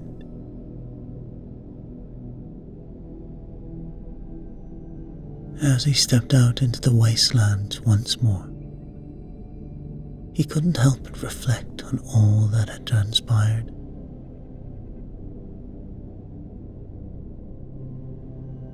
He had seen the best and the worst of humanity, the heights of scientific ambition, and the depths of unintended consequences.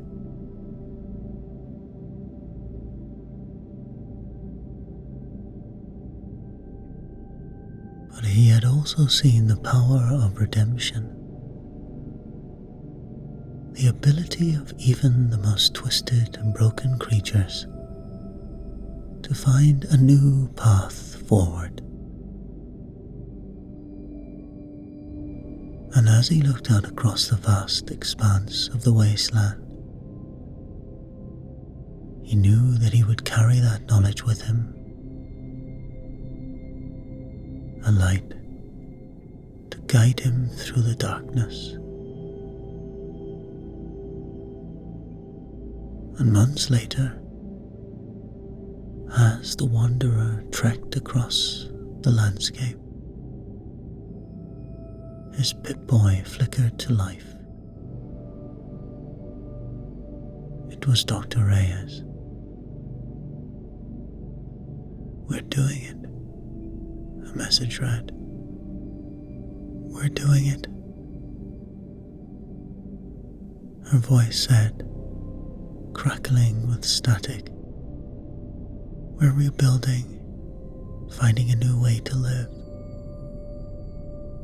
All thanks to you. I'll never forget what you've done." And as the message faded away, the wanderer couldn't help but smile,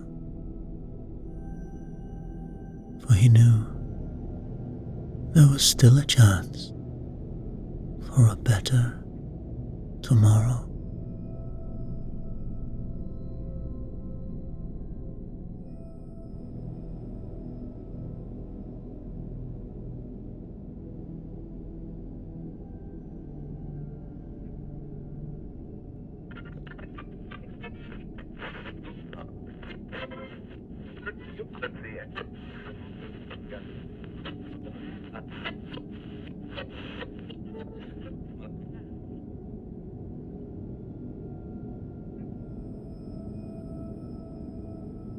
The days in Vault 24 began with a hiss and a hum.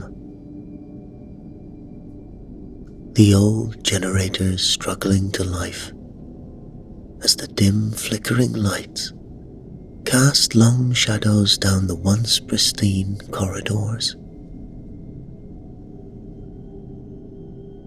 These hallways, now marred by cracks and creeping mildew, echoed with the distant murmurs of despair.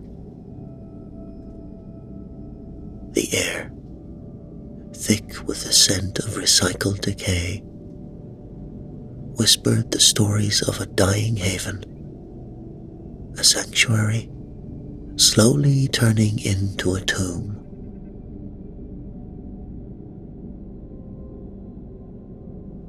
Vault 24 had been designed as a beacon of hope against the harsh, irritated world outside. It was supposed to be a bastion of human ingenuity and endurance. But decades of isolation had taken their toll. The once gleaming metal walls, now dulled and rusting, told of a time when optimism flowed as freely as the clean water from the now temperamental pumps. The cafeteria, which once buzzed with laughter and conversation, now resonated with the hollow sounds of rationed eating and the clink of chipped cutlery.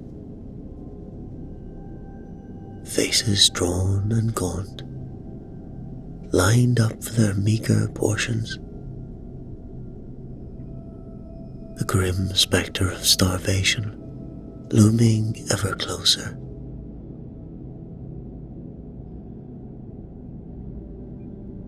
In the heart of the vault, the medical bay was a place of grim reality.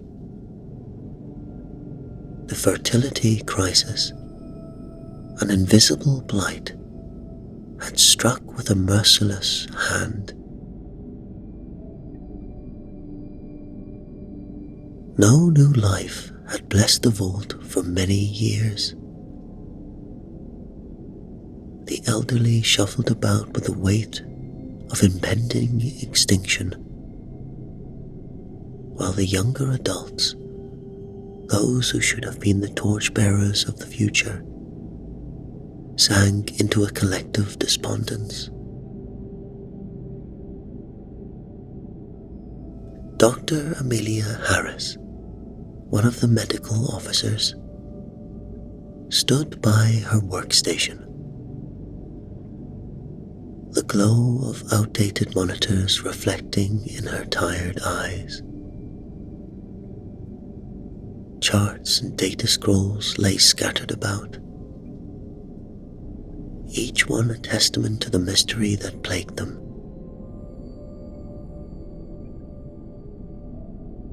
Her fingers traced over the results for the 1000th time, seeking answers in the stark columns of numbers and the unyielding lines of graphs.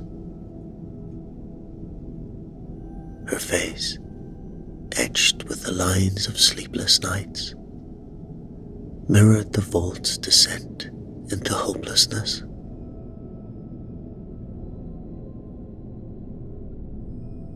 "We should have had something by now," she whispered to herself, the words almost lost in the hum of the failing ventilation system. "There must be something we're missing."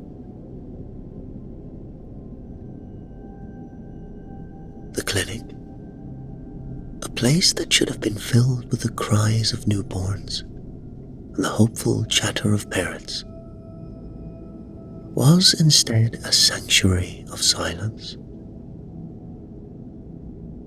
Empty cribs lined one wall,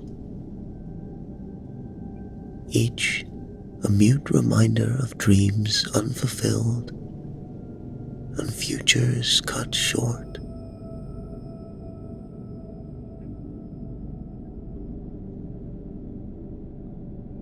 In the residential quarters, the situation was no better.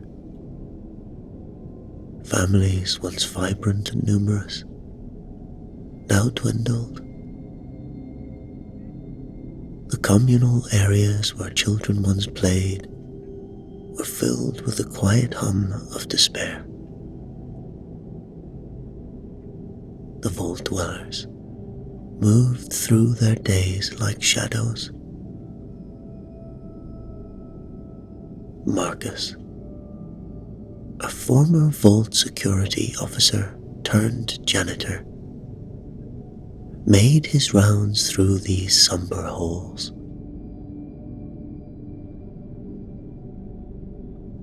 His broad shoulders, once a symbol of protection and authority, now stooped with the weight of disillusionment. The broom in his hand moved listlessly, pushing dust and debris through corridors that seemed to gather more of the same with each passing moment.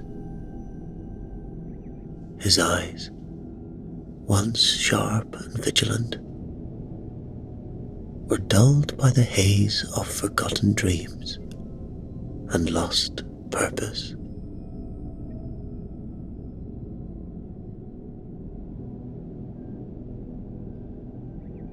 In the dimly lit bar, where the vault's inhabitants sought solace in the bottom of a glass, Marcus sat, nursing a drink that offered no comfort. The bar, a relic of better times, was a sanctuary for the broken and the weary. It was here that stories of what once was and what could never be were traded over the clink of ice and the murmur of despair.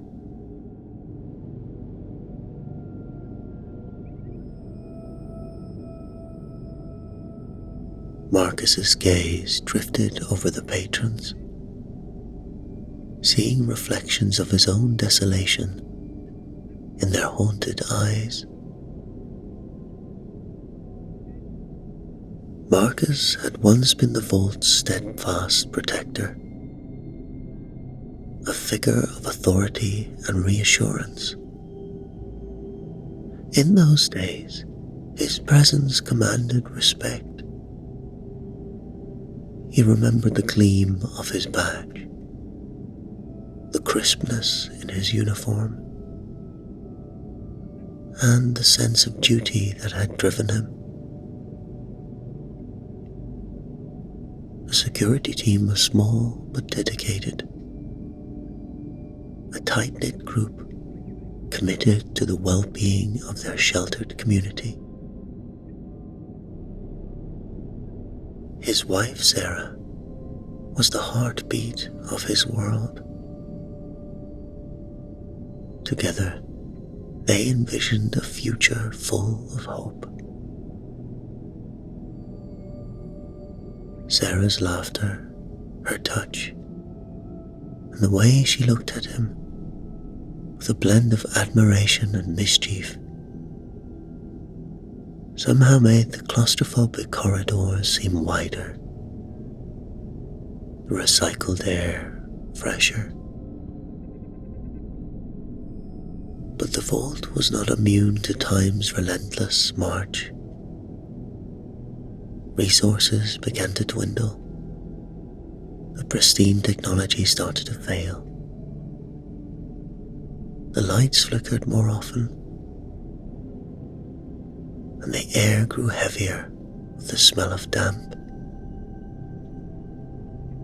The overseer's policies, once seen as benevolent and necessary, became increasingly authoritarian as the vault's conditions worsened.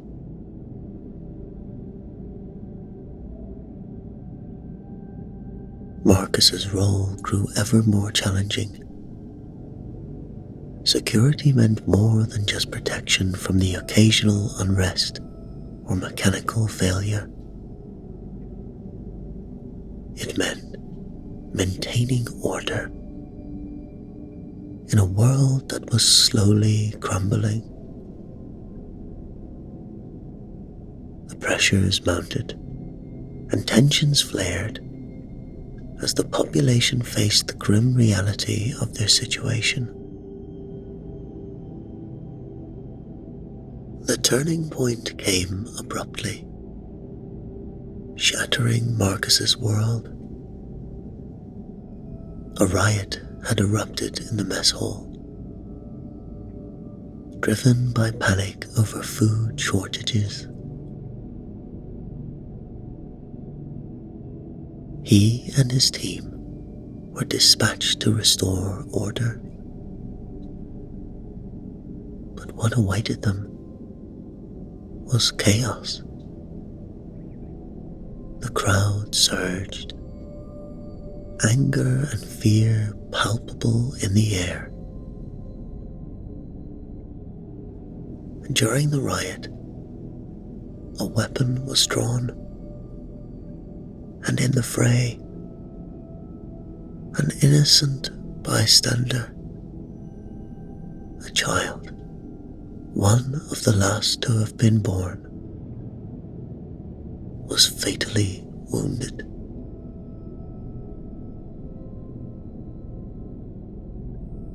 Marcus held the lifeless body in his hands,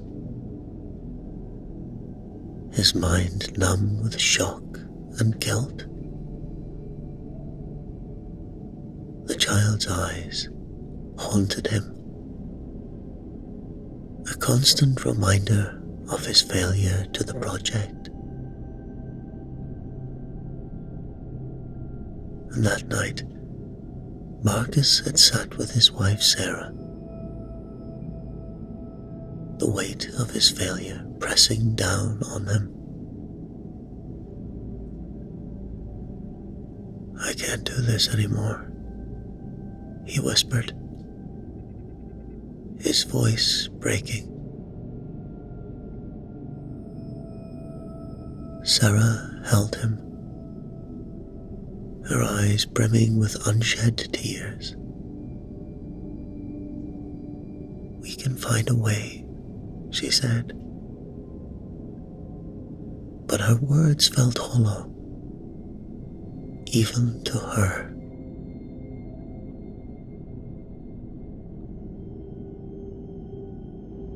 The resignation came swiftly. Marcus turned in his badge, his uniform, and retreated into the shadows of the vault. The once proud officer now hid behind the guise of a janitor. His days a monotonous blur of cleaning and regret.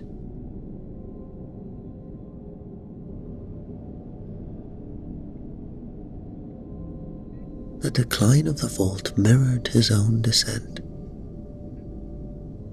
The overseer tightened his grip, enforcing stricter controls, while the infertility crisis struck like a silent plague, adding another layer of despair. Marcus and Sarah's relationship deteriorated after the incident in the mess hall. Sarah, devastated by the vault's decline and driven by a fierce desire for change, began to openly oppose the overseer. Her transformation from a loving partner to a determined rebel was more than Marcus could handle. He couldn't reconcile his need to maintain order and his loyalty to the vault's leadership with her growing insurgency.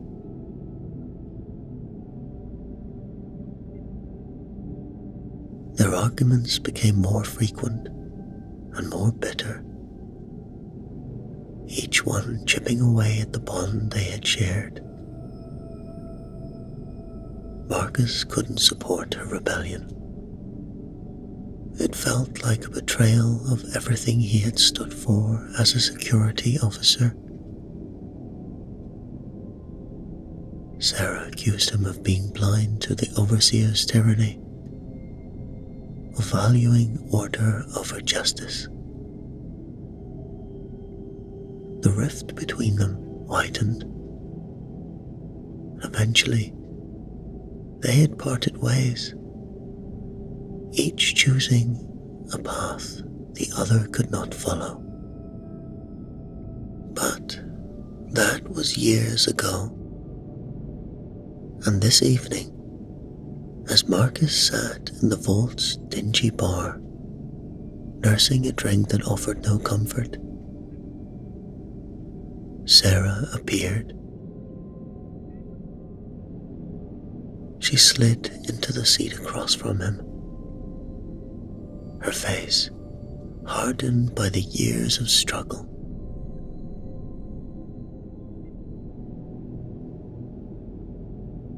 "Marcus," she began, her voice low and urgent, "I need your help."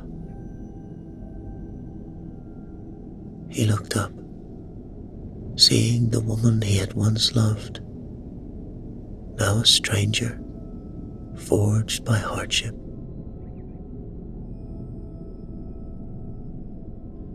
"What is it, Sarah?" he asked. "There's a girl.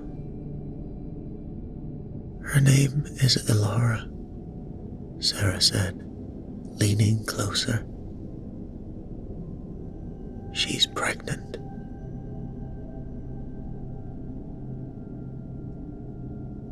Marcus stared at her, disbelief etched in his features. Pregnant? After all these years? How? "I can't say here," Sarah admitted. "But it's true. We can't let the overseer find out. He'll use her, exploit her to maintain his power."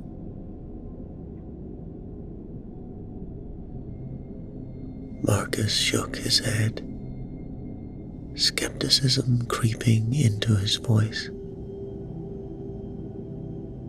"I'm not not sure, Sarah. I need to see her myself. I need to know this is real. Sarah nodded, understanding his need for proof. All right, follow me.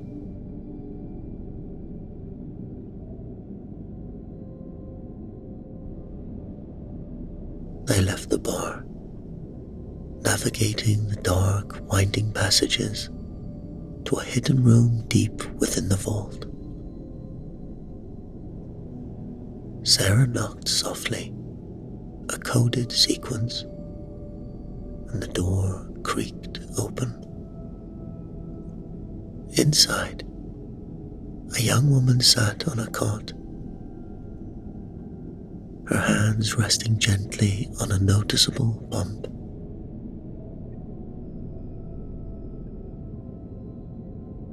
Ilara, Sarah said softly. This is Marcus. He needs to see for himself.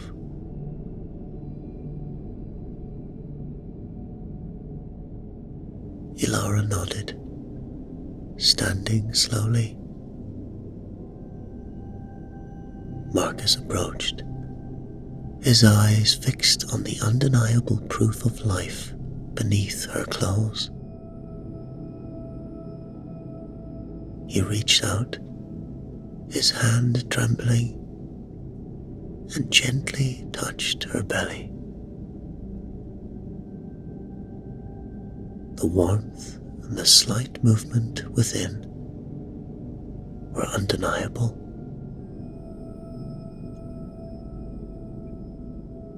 Tears filled his eyes as he looked at Sarah.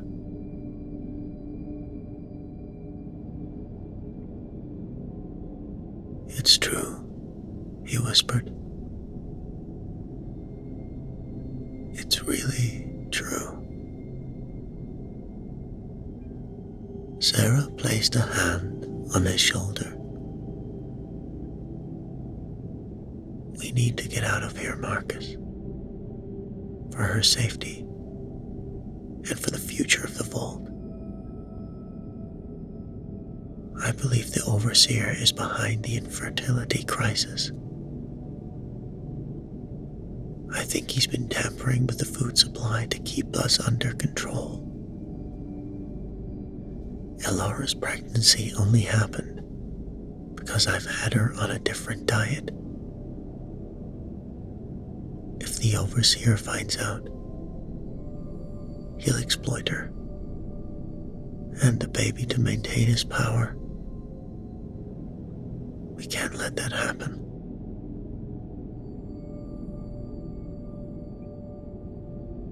Marcus took a deep breath, feeling the weight of responsibility settle over him once more. All right, he said. I'll help. We'll get her to safety.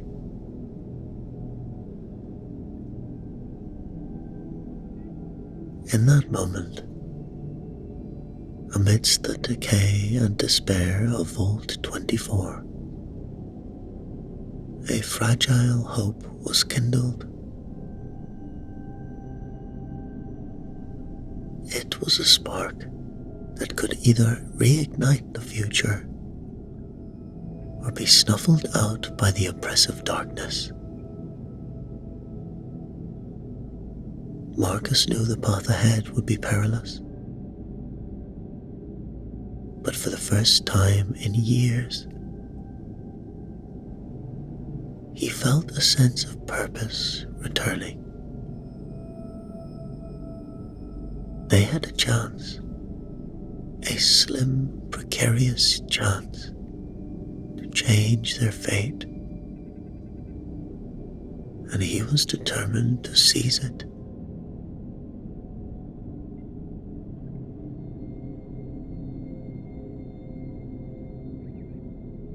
hidden room in Vault 24 buzzed with a quiet sense of urgency.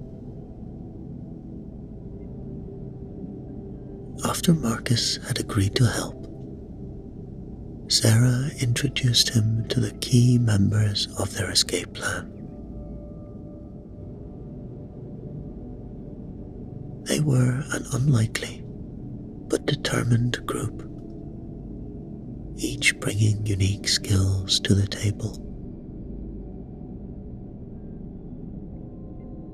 First, there was Leo,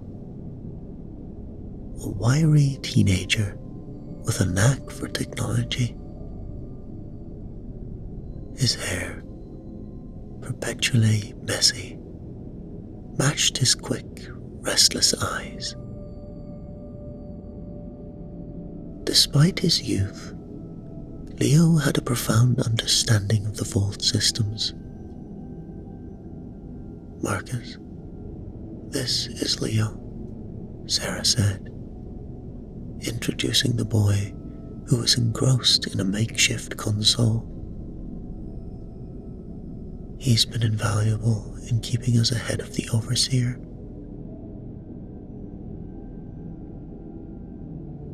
Leo looked up briefly, a spark of excitement in his eyes. "Good to meet you, Marcus," he said. "We're gonna need your janitor's keys for access. I've hacked into the vault systems, but physical keys are still king around here." Next was Dr. Harris, the medical officer. Her face lined with years of hardship, but her eyes fixed with a steely resolve. "Dr. Harris," Sarah introduced, "has been helping us gather the medical supplies we need."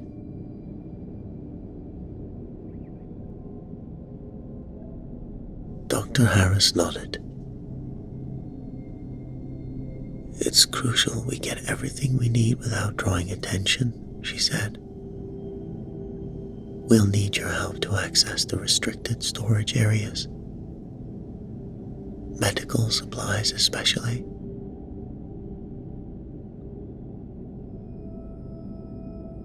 And so, over the following weeks, the group met in secret, meticulously planning their escape.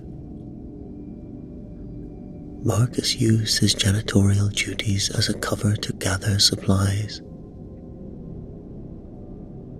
He would clean the corridors and storage areas, taking note of security patterns and collecting items from the restricted zones.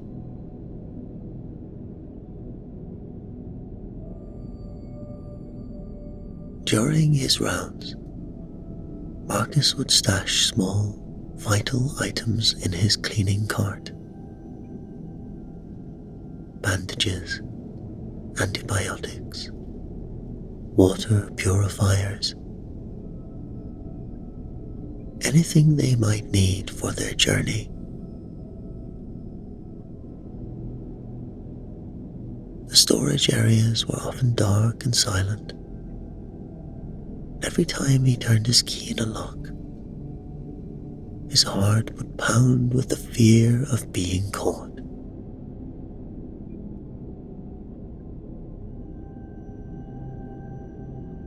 In the evenings, they reconvened in the hidden room, the small sanctuary where plans were refined. Leo would update them on security protocols, showing them loops and camera feeds and the timing of patrols. "We've got a few blind spots we can exploit," he said, his fingers flying over the console. "But it's not perfect. We'll need to be fast."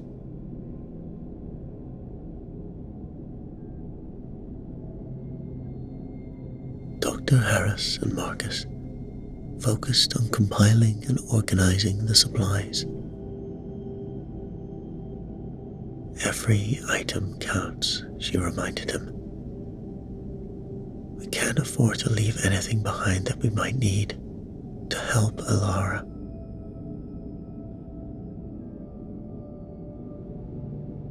Sarah, meanwhile, had made contact with someone called Samuel.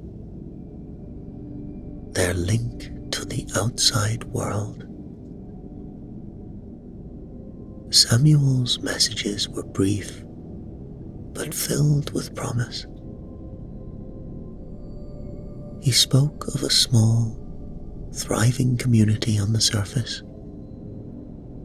a place with resources, and a potential solution to the fertility crisis.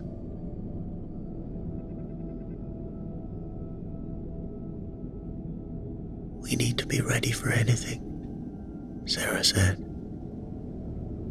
her eyes scanning the faces of her allies. Samuel's community might be our best hope, but we can't rely on them entirely. We have to be self-sufficient until we reach them.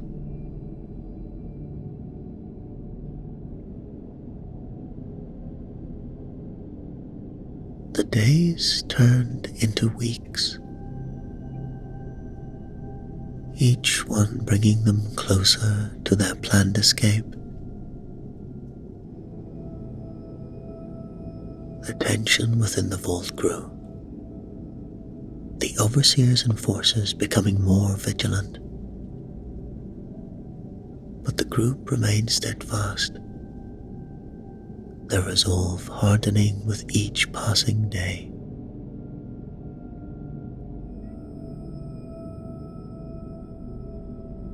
One evening, as Marcus returned from his rounds, he found Alara sitting alone in her room, her hands resting on her growing belly.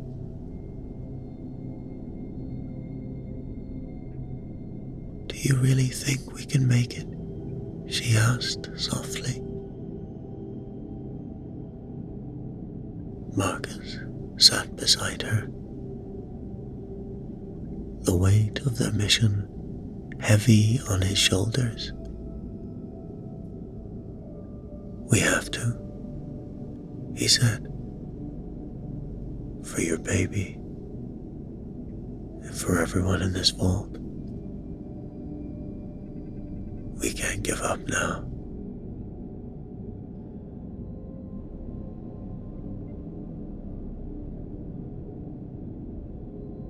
The final pieces of their plan fell into place. Supplies were gathered, routes mapped, and each member of the group knew their role. The day of their departure drew near, a mixture of dread and hope filling the air.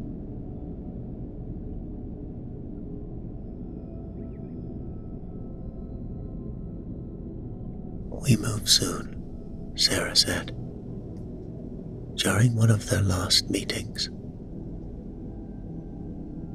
"Once we're out, we head straight for Samuel's location. Stay together. Stay alert. And remember why we're doing this."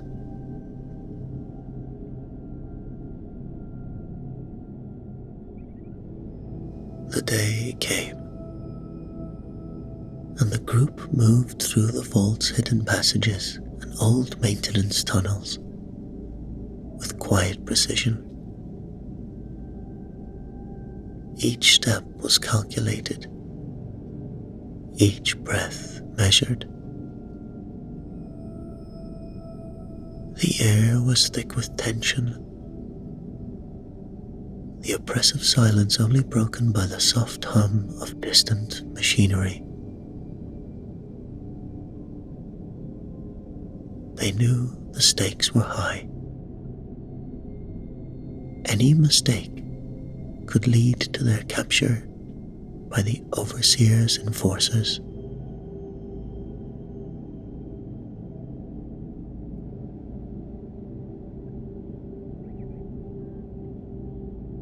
The Overseer was called Ivan, and he recently had tightened his grip on the community. Leading Ivan's enforcers was Darius, a ruthless and cunning lieutenant who thrived on the power Ivan granted him. Darius had a nose for trouble, and the rebels' activities had not gone unnoticed. Whispers of rebellion had reached Ivan's ears, and he had sent Darius to root out any threat to his dominion.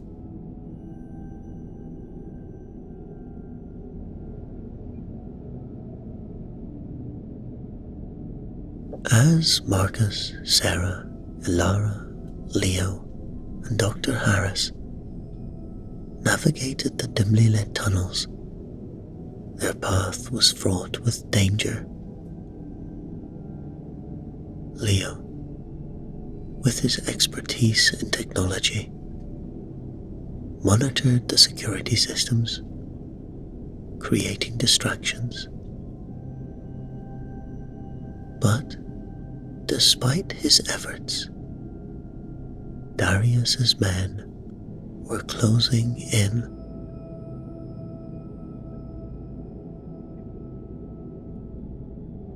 They had several close calls.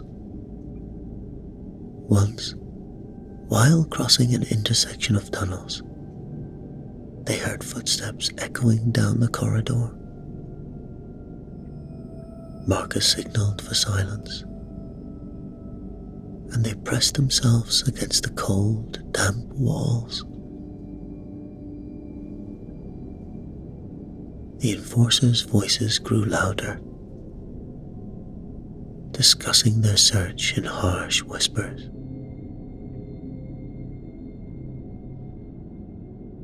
Leo's fingers flew over his device, looping the camera feed just in time. The enforcers passed by, unaware of the group's presence, but the close call left everyone on edge.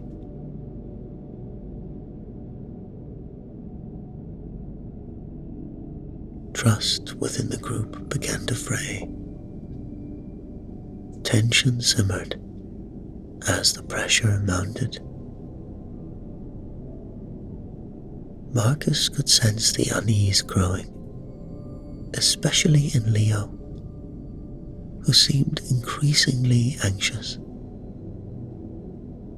The young tech genius had always been a bit skittish, but now his nervousness bordered on paranoia.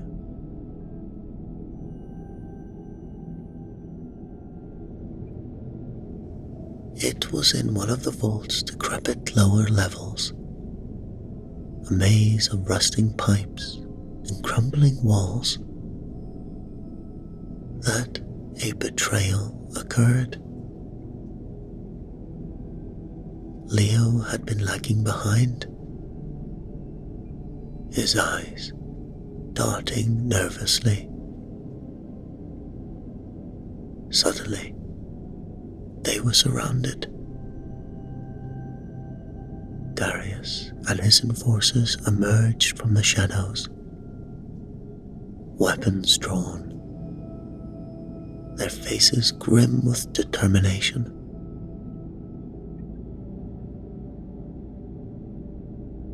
"Leo," Marcus shouted, realization dawning too late. The young man stepped forward, his eyes downcast, unable to meet the others' gazes. I'm sorry, Leo whispered, his voice trembling. Ivan promised me safety, power. I couldn't say no to the overseer.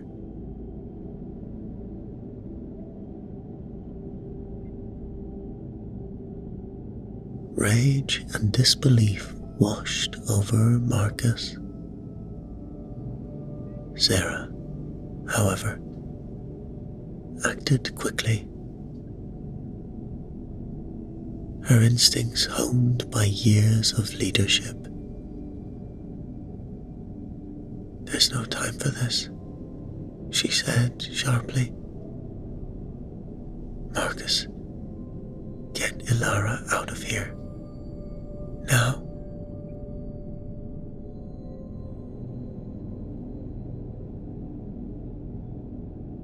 The ensuing confrontation was chaotic. Darius lunged at Marcus, but Sarah and Dr. Harris threw themselves in his path. Sarah fought with fierce determination, her every move fueled by the need to protect Ilara and the future she represented. Go, Sarah screamed, her voice raw with urgency. We'll hold them off.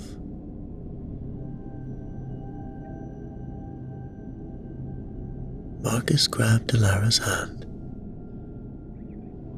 pulling her towards an exit. He glanced back, seeing Sarah and Dr. Harris locked in a desperate struggle.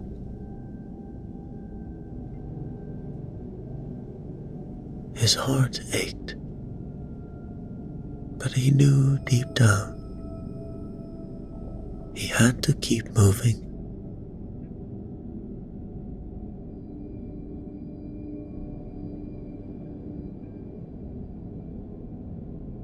As they reached the hidden exit, a narrow, rusted door partially concealed by debris, they heard a final, anguished cry. Marcus didn't need to turn around to know what had happened.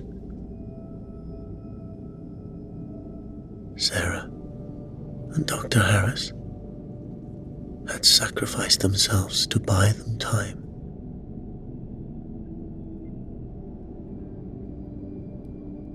Pushing through the door,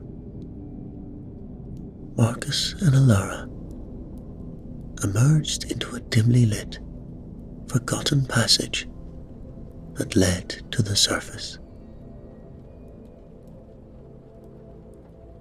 The air was cold and biting, a stark contrast to the stifling atmosphere of the vault. Behind them, the sounds of battle faded, replaced by eerie silence.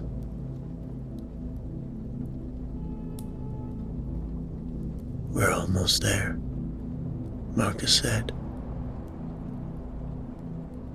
his voice steady despite the turmoil inside him.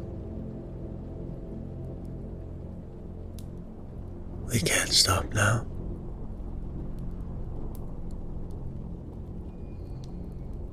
Ilara nodded, her face pale but resolute. For Sarah, she whispered. For Sarah, Dr. Harris, and my baby.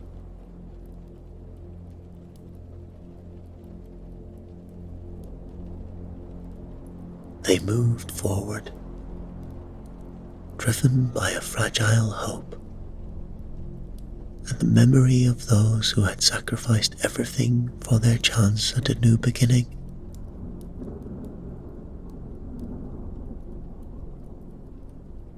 The vault, with its shadows and secrets, was behind them now.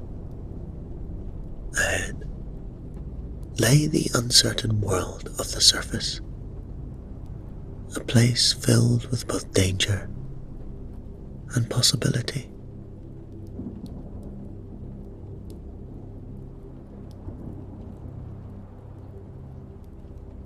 As they climbed towards the exit, Marcus felt a renewed sense of purpose. He would protect Elara and her child, no matter the cost. Sarah's sacrifice would not be in vain. They would find Samuel's community, and with it, a chance to rebuild and start anew. The harsh wind stung Marcus's face as he and Elara trudged through the desolate landscape, their figures small against the vast, barren wasteland. The journey had been arduous, but the sight of a thriving settlement on the horizon filled them with a new sense of hope. Samuel's community, nestled in a sheltered valley, was a stark contrast to the ruins that surrounded it. As they approached, they were met by guards, who, after a tense moment, recognized Samuel's signal. They were escorted through sturdy gates into a well-organized settlement, bustling with activity. People moved with purpose, tending to crops, repairing structures, and caring for children. Evidence of a thriving community despite the harsh environment.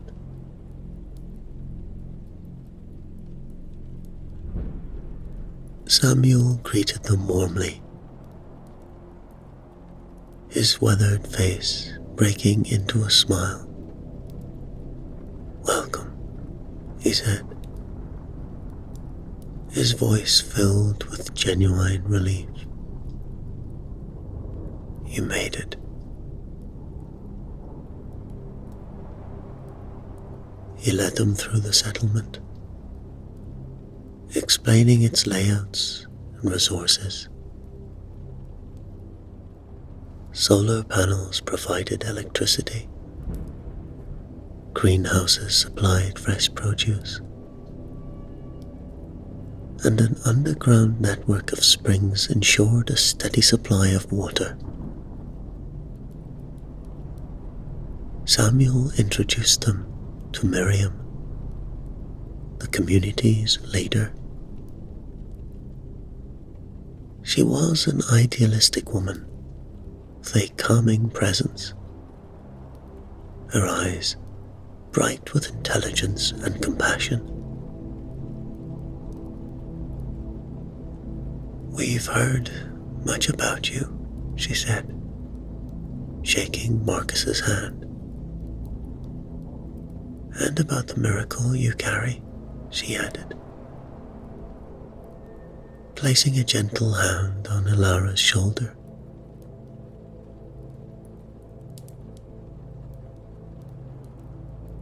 Miriam and Samuel showed them the community's advanced medical facilities, a stark contrast to the deteriorating clinic in the vault. The equipment was clean and modern, the staff knowledgeable and kind. Dr. Harris would have been impressed, Marcus thought wistfully. Ilara and your child will be safe here, Miriam assured them. We have the resources and the expertise to ensure a healthy pregnancy and birth.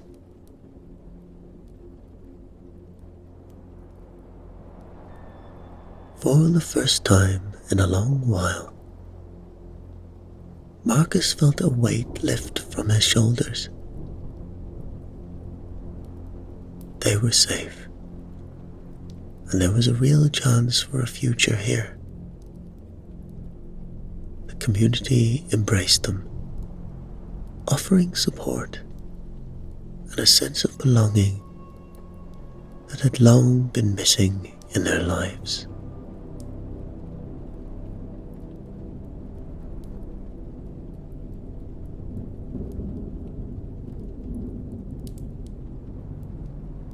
But the peace was short-lived.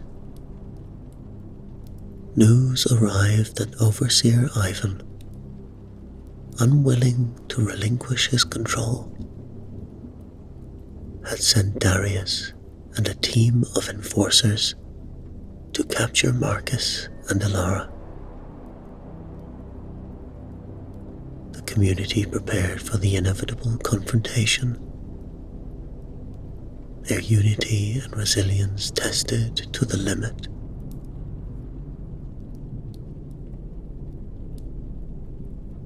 Marcus stood with Samuel and Miriam, coordinating the defense. The community members, though not soldiers, were determined to protect their home and the hope it represented.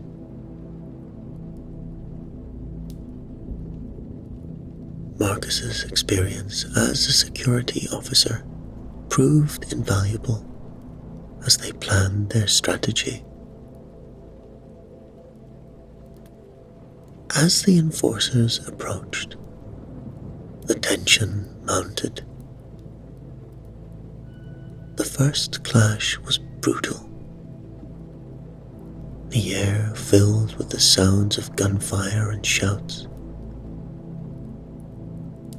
The community fought with determination, using their intimate knowledge of the terrain to their advantage.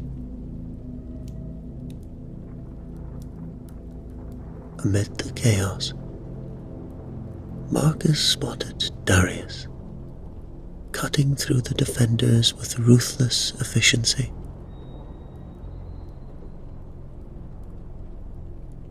Their eyes met, and Marcus felt a surge of rage and resolve.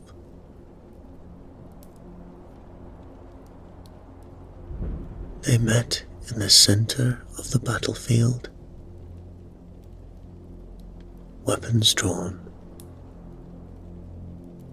The world around them seemed to fade away as they faced off. Darius smirked, his confidence unshaken. You can't win, Marcus. Ivan's power is absolute. Marcus tightened his grip on his weapon, his voice steady. No, it isn't. Not here. This place is different.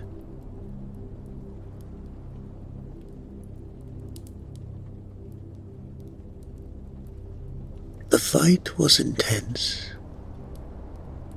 a brutal test of strength and will.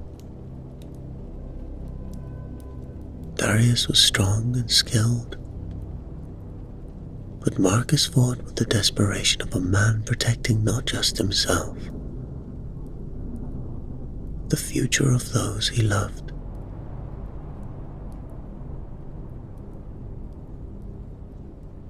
Finally, Marcus saw an opening.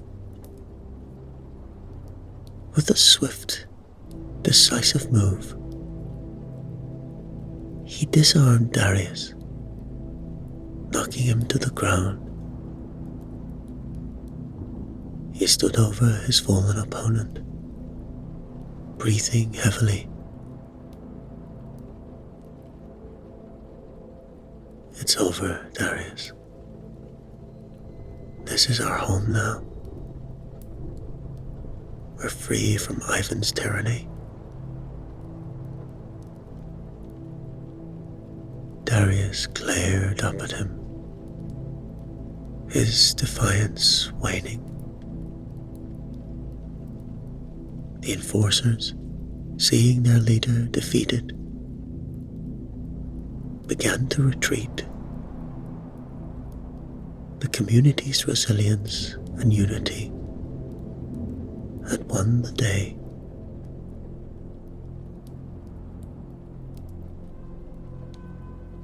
The days following the climatic battle were filled with a sense of renewal and healing.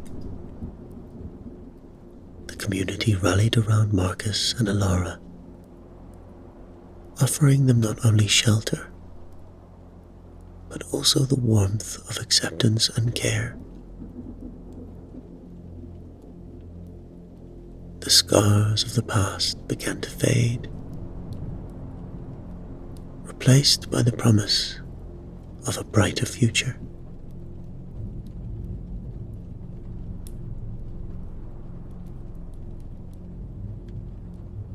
Lara received the best medical attention from the community's medical team, who worked tirelessly to ensure her pregnancy progressed smoothly. The advanced facilities and the nurturing environment made all the difference. Under their vigilant care, Alara thrived. Her once anxious demeanor was replaced by a serene confidence. Marcus was always by her side, his protective instincts as strong as ever, but now tempered with hope rather than desperation.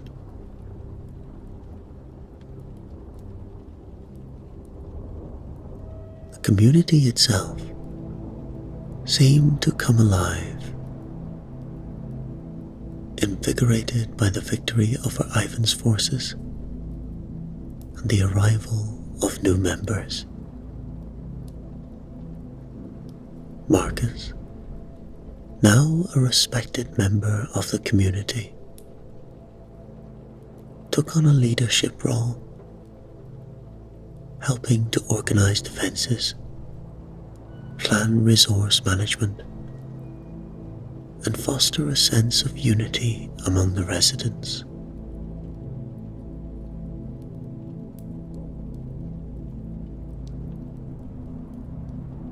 One crisp, clear morning, the moment everyone had been waiting for arrived. Alara went into labor,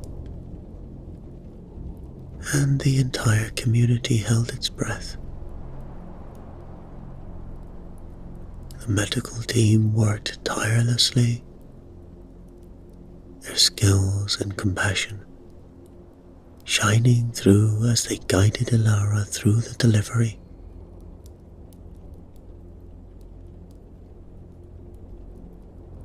Hours later, a cry pierced the air, a sound that had not been heard in the vault for years. Alara had given birth to a healthy baby, and the baby's cries were a testament to the resilience and determination of those who had fought so hard for this moment.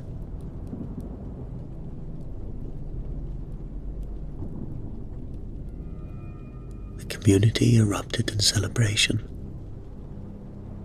their joy and relief palpable. People gathered around, offering congratulations and blessings. Elara, exhausted but radiant, cradled her newborn, her eyes shining with tears of happiness.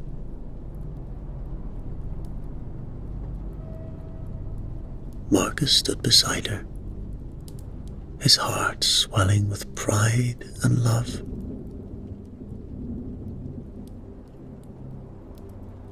As the sun set, casting a golden glow over the valley, Marcus took a moment to step away from the crowd.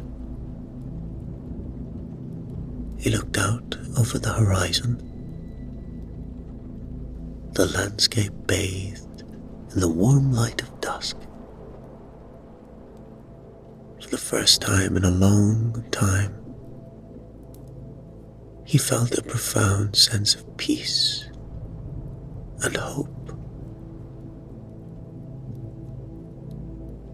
He thought of Sarah and Dr. Harris, of the sacrifices that had been made to reach this point. Their memories were honored in this new life, this fresh start. The community had found not just survival, but a reason to thrive.